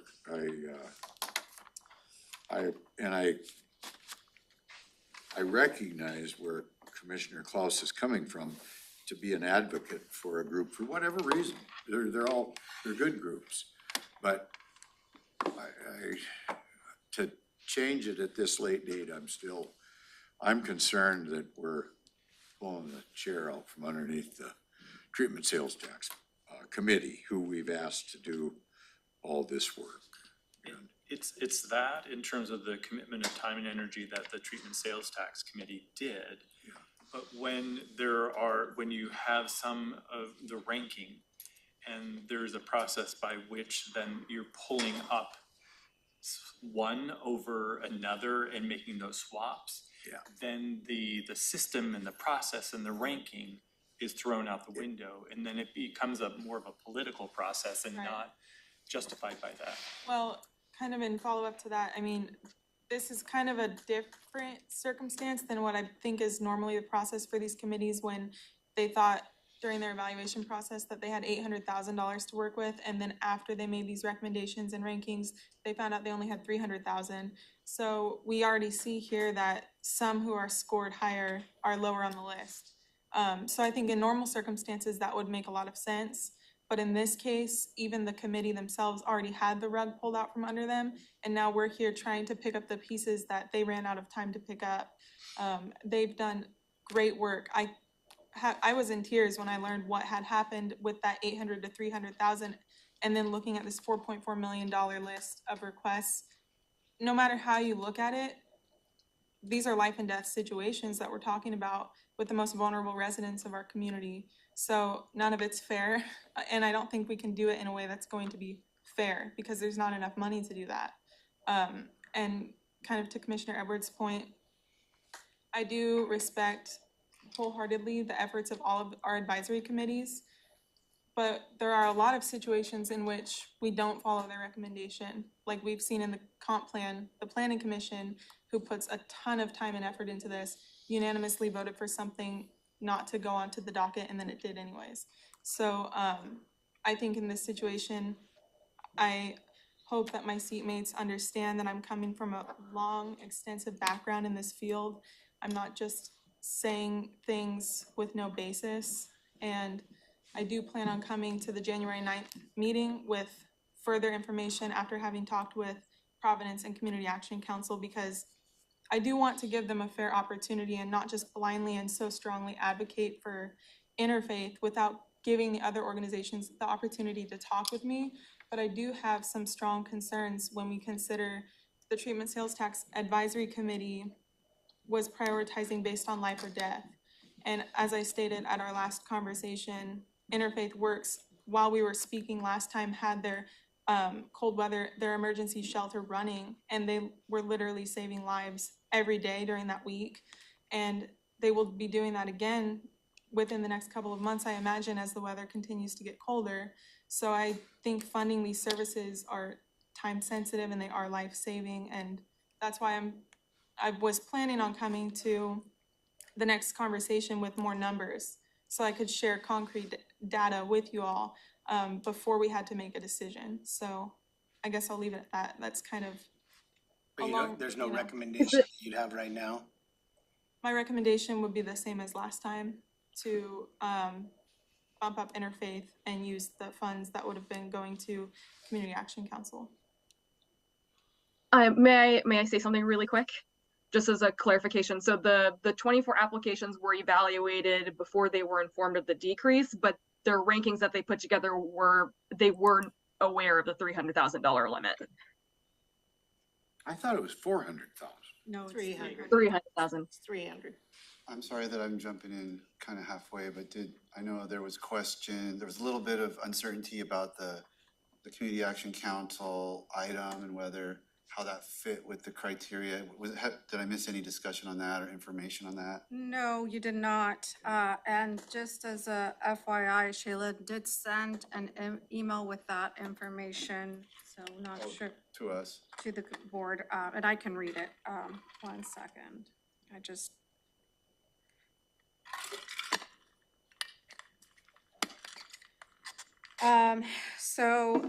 For the Community Action Council, the Monarchs Children Justice and Advocacy proposal. And how will TST funding address the backlog, and why was it not brought forward for permanent ongoing funding? What they said is TST funding has been instrumental in helping manage the wait list as we are in a local and national crisis regarding access to mental health services. We do not anticipate getting to a zero. Due to the crisis, we are triaging and prioritizing children and caregivers and expect the family's wait list to decrease with this funding, but due to the larger context within which the program operates, do not foresee an elimination of the wait list. And they said they would be interested in discussing opportunities for ongoing TST funding. And then you were saying something about January 9th. What is that? The next meeting? So January 9th is when Shaylin would bring forward those contracts forward, kind of based on the direction that the board had at the previous meeting. So we don't have to vote on that today. It's today's afternoon meeting. No, not on today's afternoon meeting, because the contracts are not ready yet. So, but the discussion, yeah. But kind of what we're trying to do is give some sort of direction if there's interest in the board moving in a different direction at this time. That way Shaylin has some time to prepare it. Of course, we always have the ability to do it up until the last moment where we vote on it, but just want to give kind of that opportunity to have that discussion if there's interest from a majority of the board to move in a different direction at this time. I think Wayne made a good analysis of what we're faced with. So Interfaith Works is down here, and all the others are gonna also review and say, well, how come we didn't get picked, the ones that didn't get picked. I don't know, did I get that right, Wayne? I mean, yeah, it'll create controversy, but like at the same time, Emily is somewhat of an expert in some of these fields, and, I want her to have the opportunity to be able to, speak her truth, and, but, then I hear funding for children and that is a hard one to like swallow.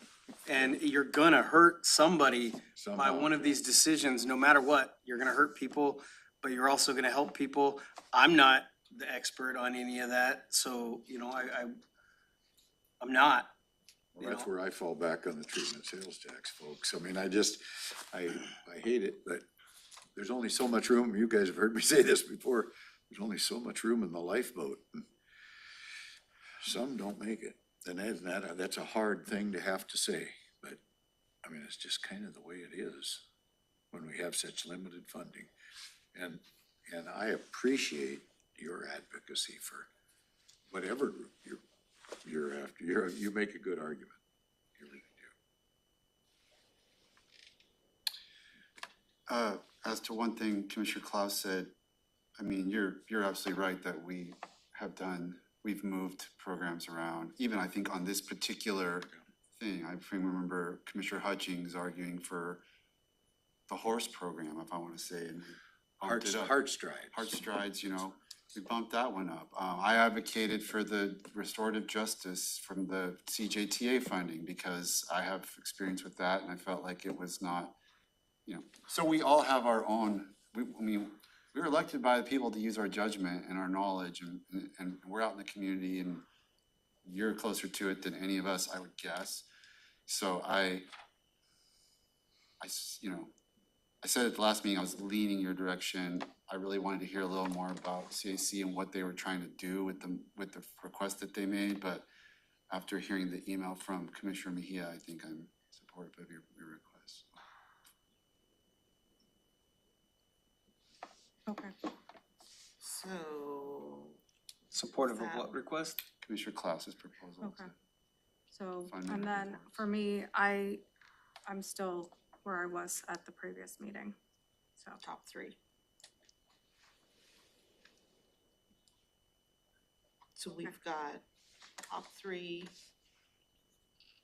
move up interfaith, an interfaith, a top three. If that's Commissioner Klaus's recommendation, then I will side with her. You're Okay, going, so- so we've got three to move interfaith up and monarch off.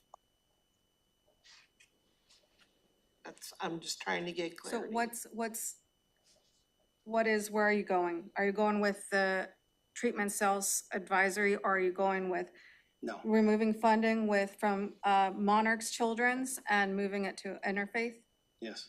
Okay, All so right, then there's three on that, so and Commissioner Edwards? Commissioner Edwards was with the top three? Or Well, are you, that's kind of where I'm at on the top three, just because I want to follow the treatment sales tax Yeah. folks' recommendation, not because I'm more in favor of one or the other. Yeah. That's not it, so. To be very clear, the review committee was not necessarily the treatment sales tax advisory committee. It was a subgroup, with some specialists added in this field. But it is a group that worked very hard to review all of these applications. So I'm hearing 3 votes to move Interfaith Works up and take Monarch off, and 2 that would have stayed with the top 3. Can I ask one other clarifying question? So as I understand it, the interfaith request was a little bit more than the Monarch, but would the board then provide direction to match it? So it took the financial piece, set that aside such that it just matched the level of funding and didn't necessarily increase that amount. It's $19,000 more. I think we could afford $19,000. Because it looks like it's to fund a position, which would be hard to ratchet back on. Would we need to take 19,000 from somewhere else, or? No, No, what I'm saying is we could figure out Authorize that, $19,000. Shaylin, I would like to know what the impact is since we're gonna be cutting funding from Monarchs from the 100,000, right? What's the impact of that since they've been getting funding from us for a couple of years, and knowing that they have ongoing work on this? So I think it's good for the board to know the impact of removing that ongoing funding as well, and the other side of that. Yeah, so I know from what I was speaking with Tambra, she was saying that she thinks with the $100,000 that would be given to Monarch, they would be able to reduce at least 20% of their wait list with their new triage strategy, but they weren't able to provide a solid promise for exactly how much they would be able to reduce the wait list. As you saw in the email, they wouldn't be able to get it to a 0, but still be able to take it down. And as I mentioned earlier too, I've already started drafting a contract with them, so it would involve having an additional conversation just about switching. And then I would also need to reach out to Interfaith Works as well, because they've also been told that they were not selected for funding. So I would just be reaching out to those folks and starting up a new conversation.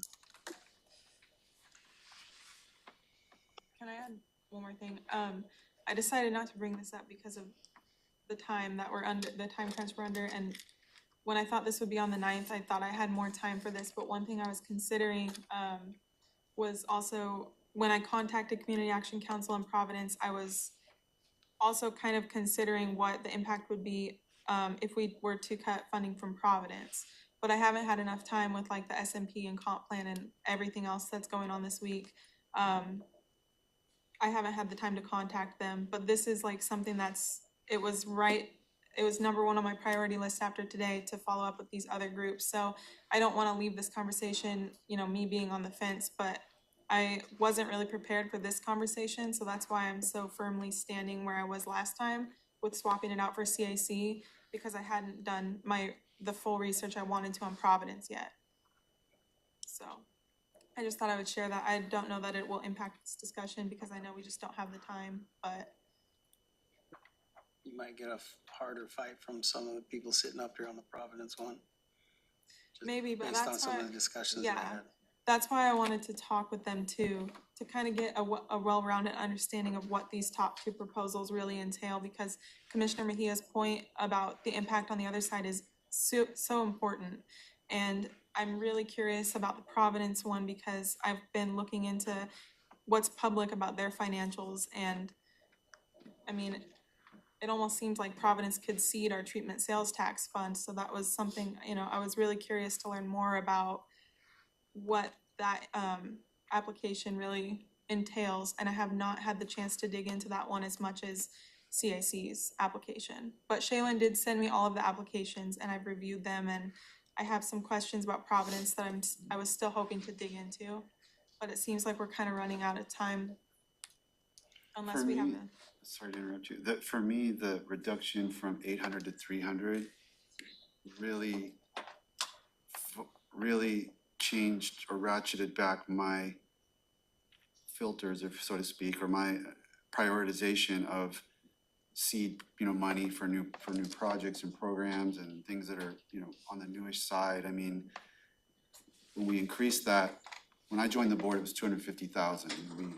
We had some extra money coming in, so we increased it. It was great we could do that, but and that allowed us to do things like help someone with an ongoing funding, thing. But by ratcheting it back down, to me, in my mind, we were back to that sort of, and then there was the life and death piece too that was still factored in this year. But I mean, for me, like if in a tie-break situation, these grants are not intended to be some grants that an organization relies on for just ongoing M&O. That's just not what these are designed for.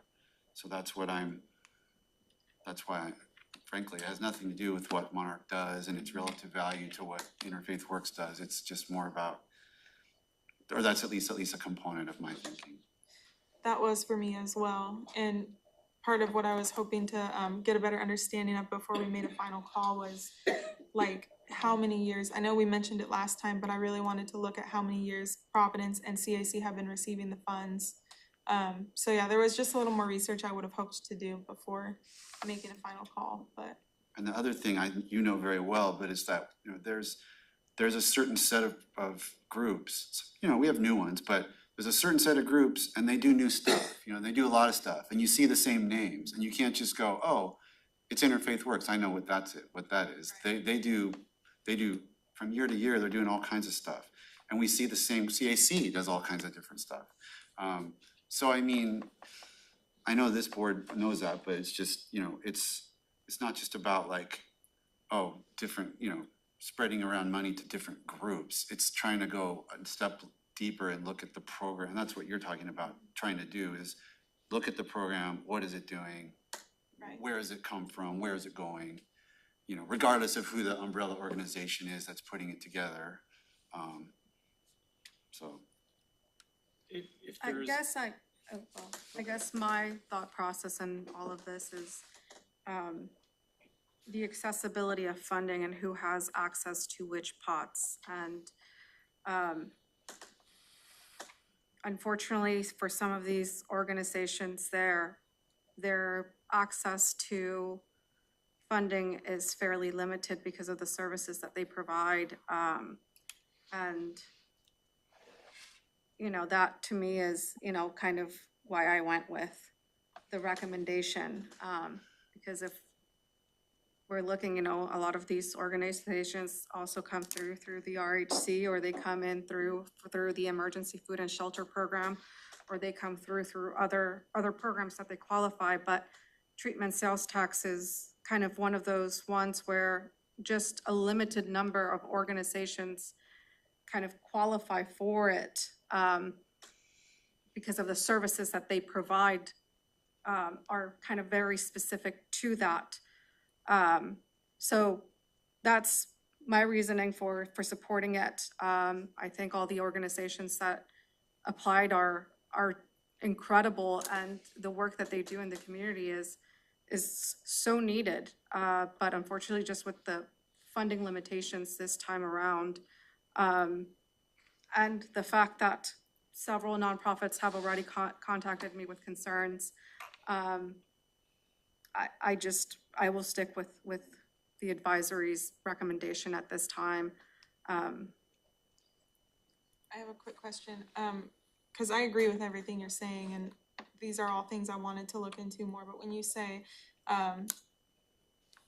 having access to funding as a consideration, that is something I was strongly considering as well, which is why I was wanting to dig more into Providence, because my thought process was certainly they must have access to other funding sources, which is part of the conversation I would have had with them if I were able to have that before today. But that was definitely a concern of mine as well, because Community Action Council does great work. I have no qualms with them. I appreciate everything they do in our community as well. But when I was asked to who I would take off the list if I were to bump up Interfaith, I mean, it was like 30 minutes after seeing this sheet for the very first time. So I don't know. I think, yeah, if we're considering access to funding as a consideration, I would want to look more deeply into Providence's application. And just a quick question on who these funds are supposed to serve. These funds are for people who are impacted by the justice system, right? Who are struggling with mental health or substance use challenges. Is that correct? That's the population that these funds should be targeting? It is not just criminal justice involved. It would be anybody who has mental health or substance use. So it would be the umbrella of behavioral health. Okay, thank you. That helps. Which also includes people that are involved in the criminal justice system, of course. Right. Thank you.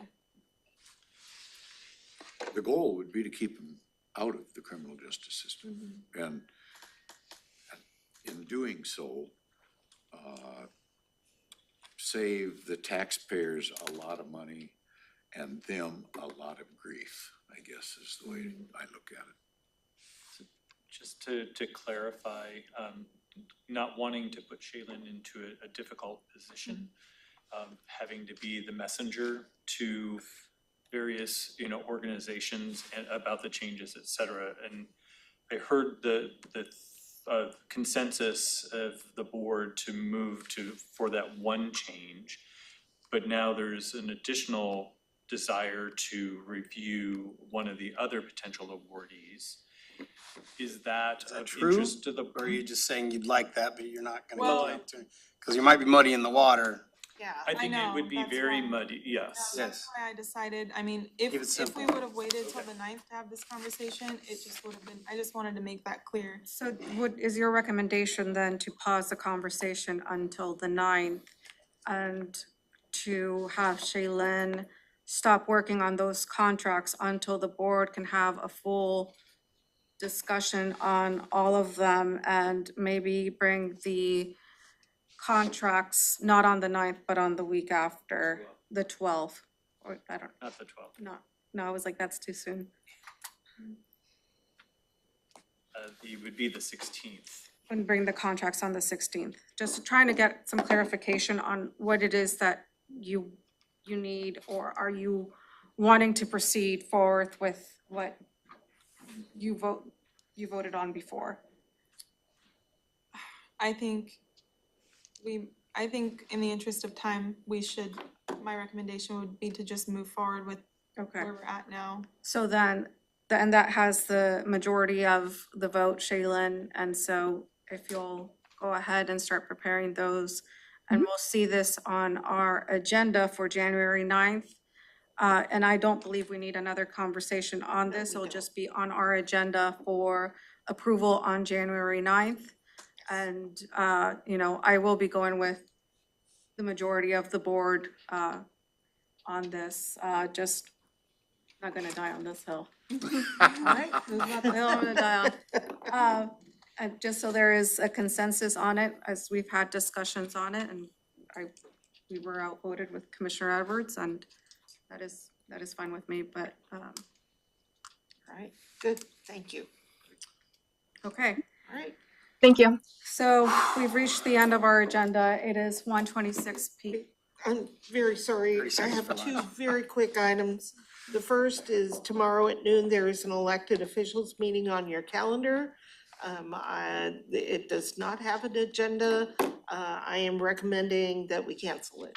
And Commissioner Edwards, you can't be here anyway. I already am in attendance at a chamber event. Are you good with canceling that? It's a chamber meeting. It is, I mean, it's okay with me, but I'm not gonna be there. I think that I am available, but I'm okay with canceling it. Noon tomorrow. All right, we'll cancel that. And then the second thing is, there is a farewell event for Mayor Selby. It is going to be next Tuesday, December 19th at 5 o'clock, and the city manager is asking if there is anyone from the county that would like to speak at that event. He's trying to reserve time and plan ahead. At their So city hall. When is this? it is Tuesday, the 19th, that's next Tuesday at 5 o'clock. I'll delegate my authority to the vice chair. So it would be time to speak around 5:30. At Olympia Chambers? I'm sorry, At what? the City Hall. I'm assuming it would be at City Hall, he does not say. Yes, he does say it is at Dominican City. Republic. So I won't be in town, so, I'll be able to go. Does anyone else wanna go? No, I think, I think can let that him know that someone delegation from was the done county. perfectly. Yeah. Okay, well then I can speak on behalf of the board. Okay. You'll be there. I might then- be there. please wish Mayor Selby my well wishes, but I will not be in town. Thank you. Okay. Anything else? See you back here in a half hour. See you here in a half hour. It is 1:28. We are adjourned. Taking a 1 hour union.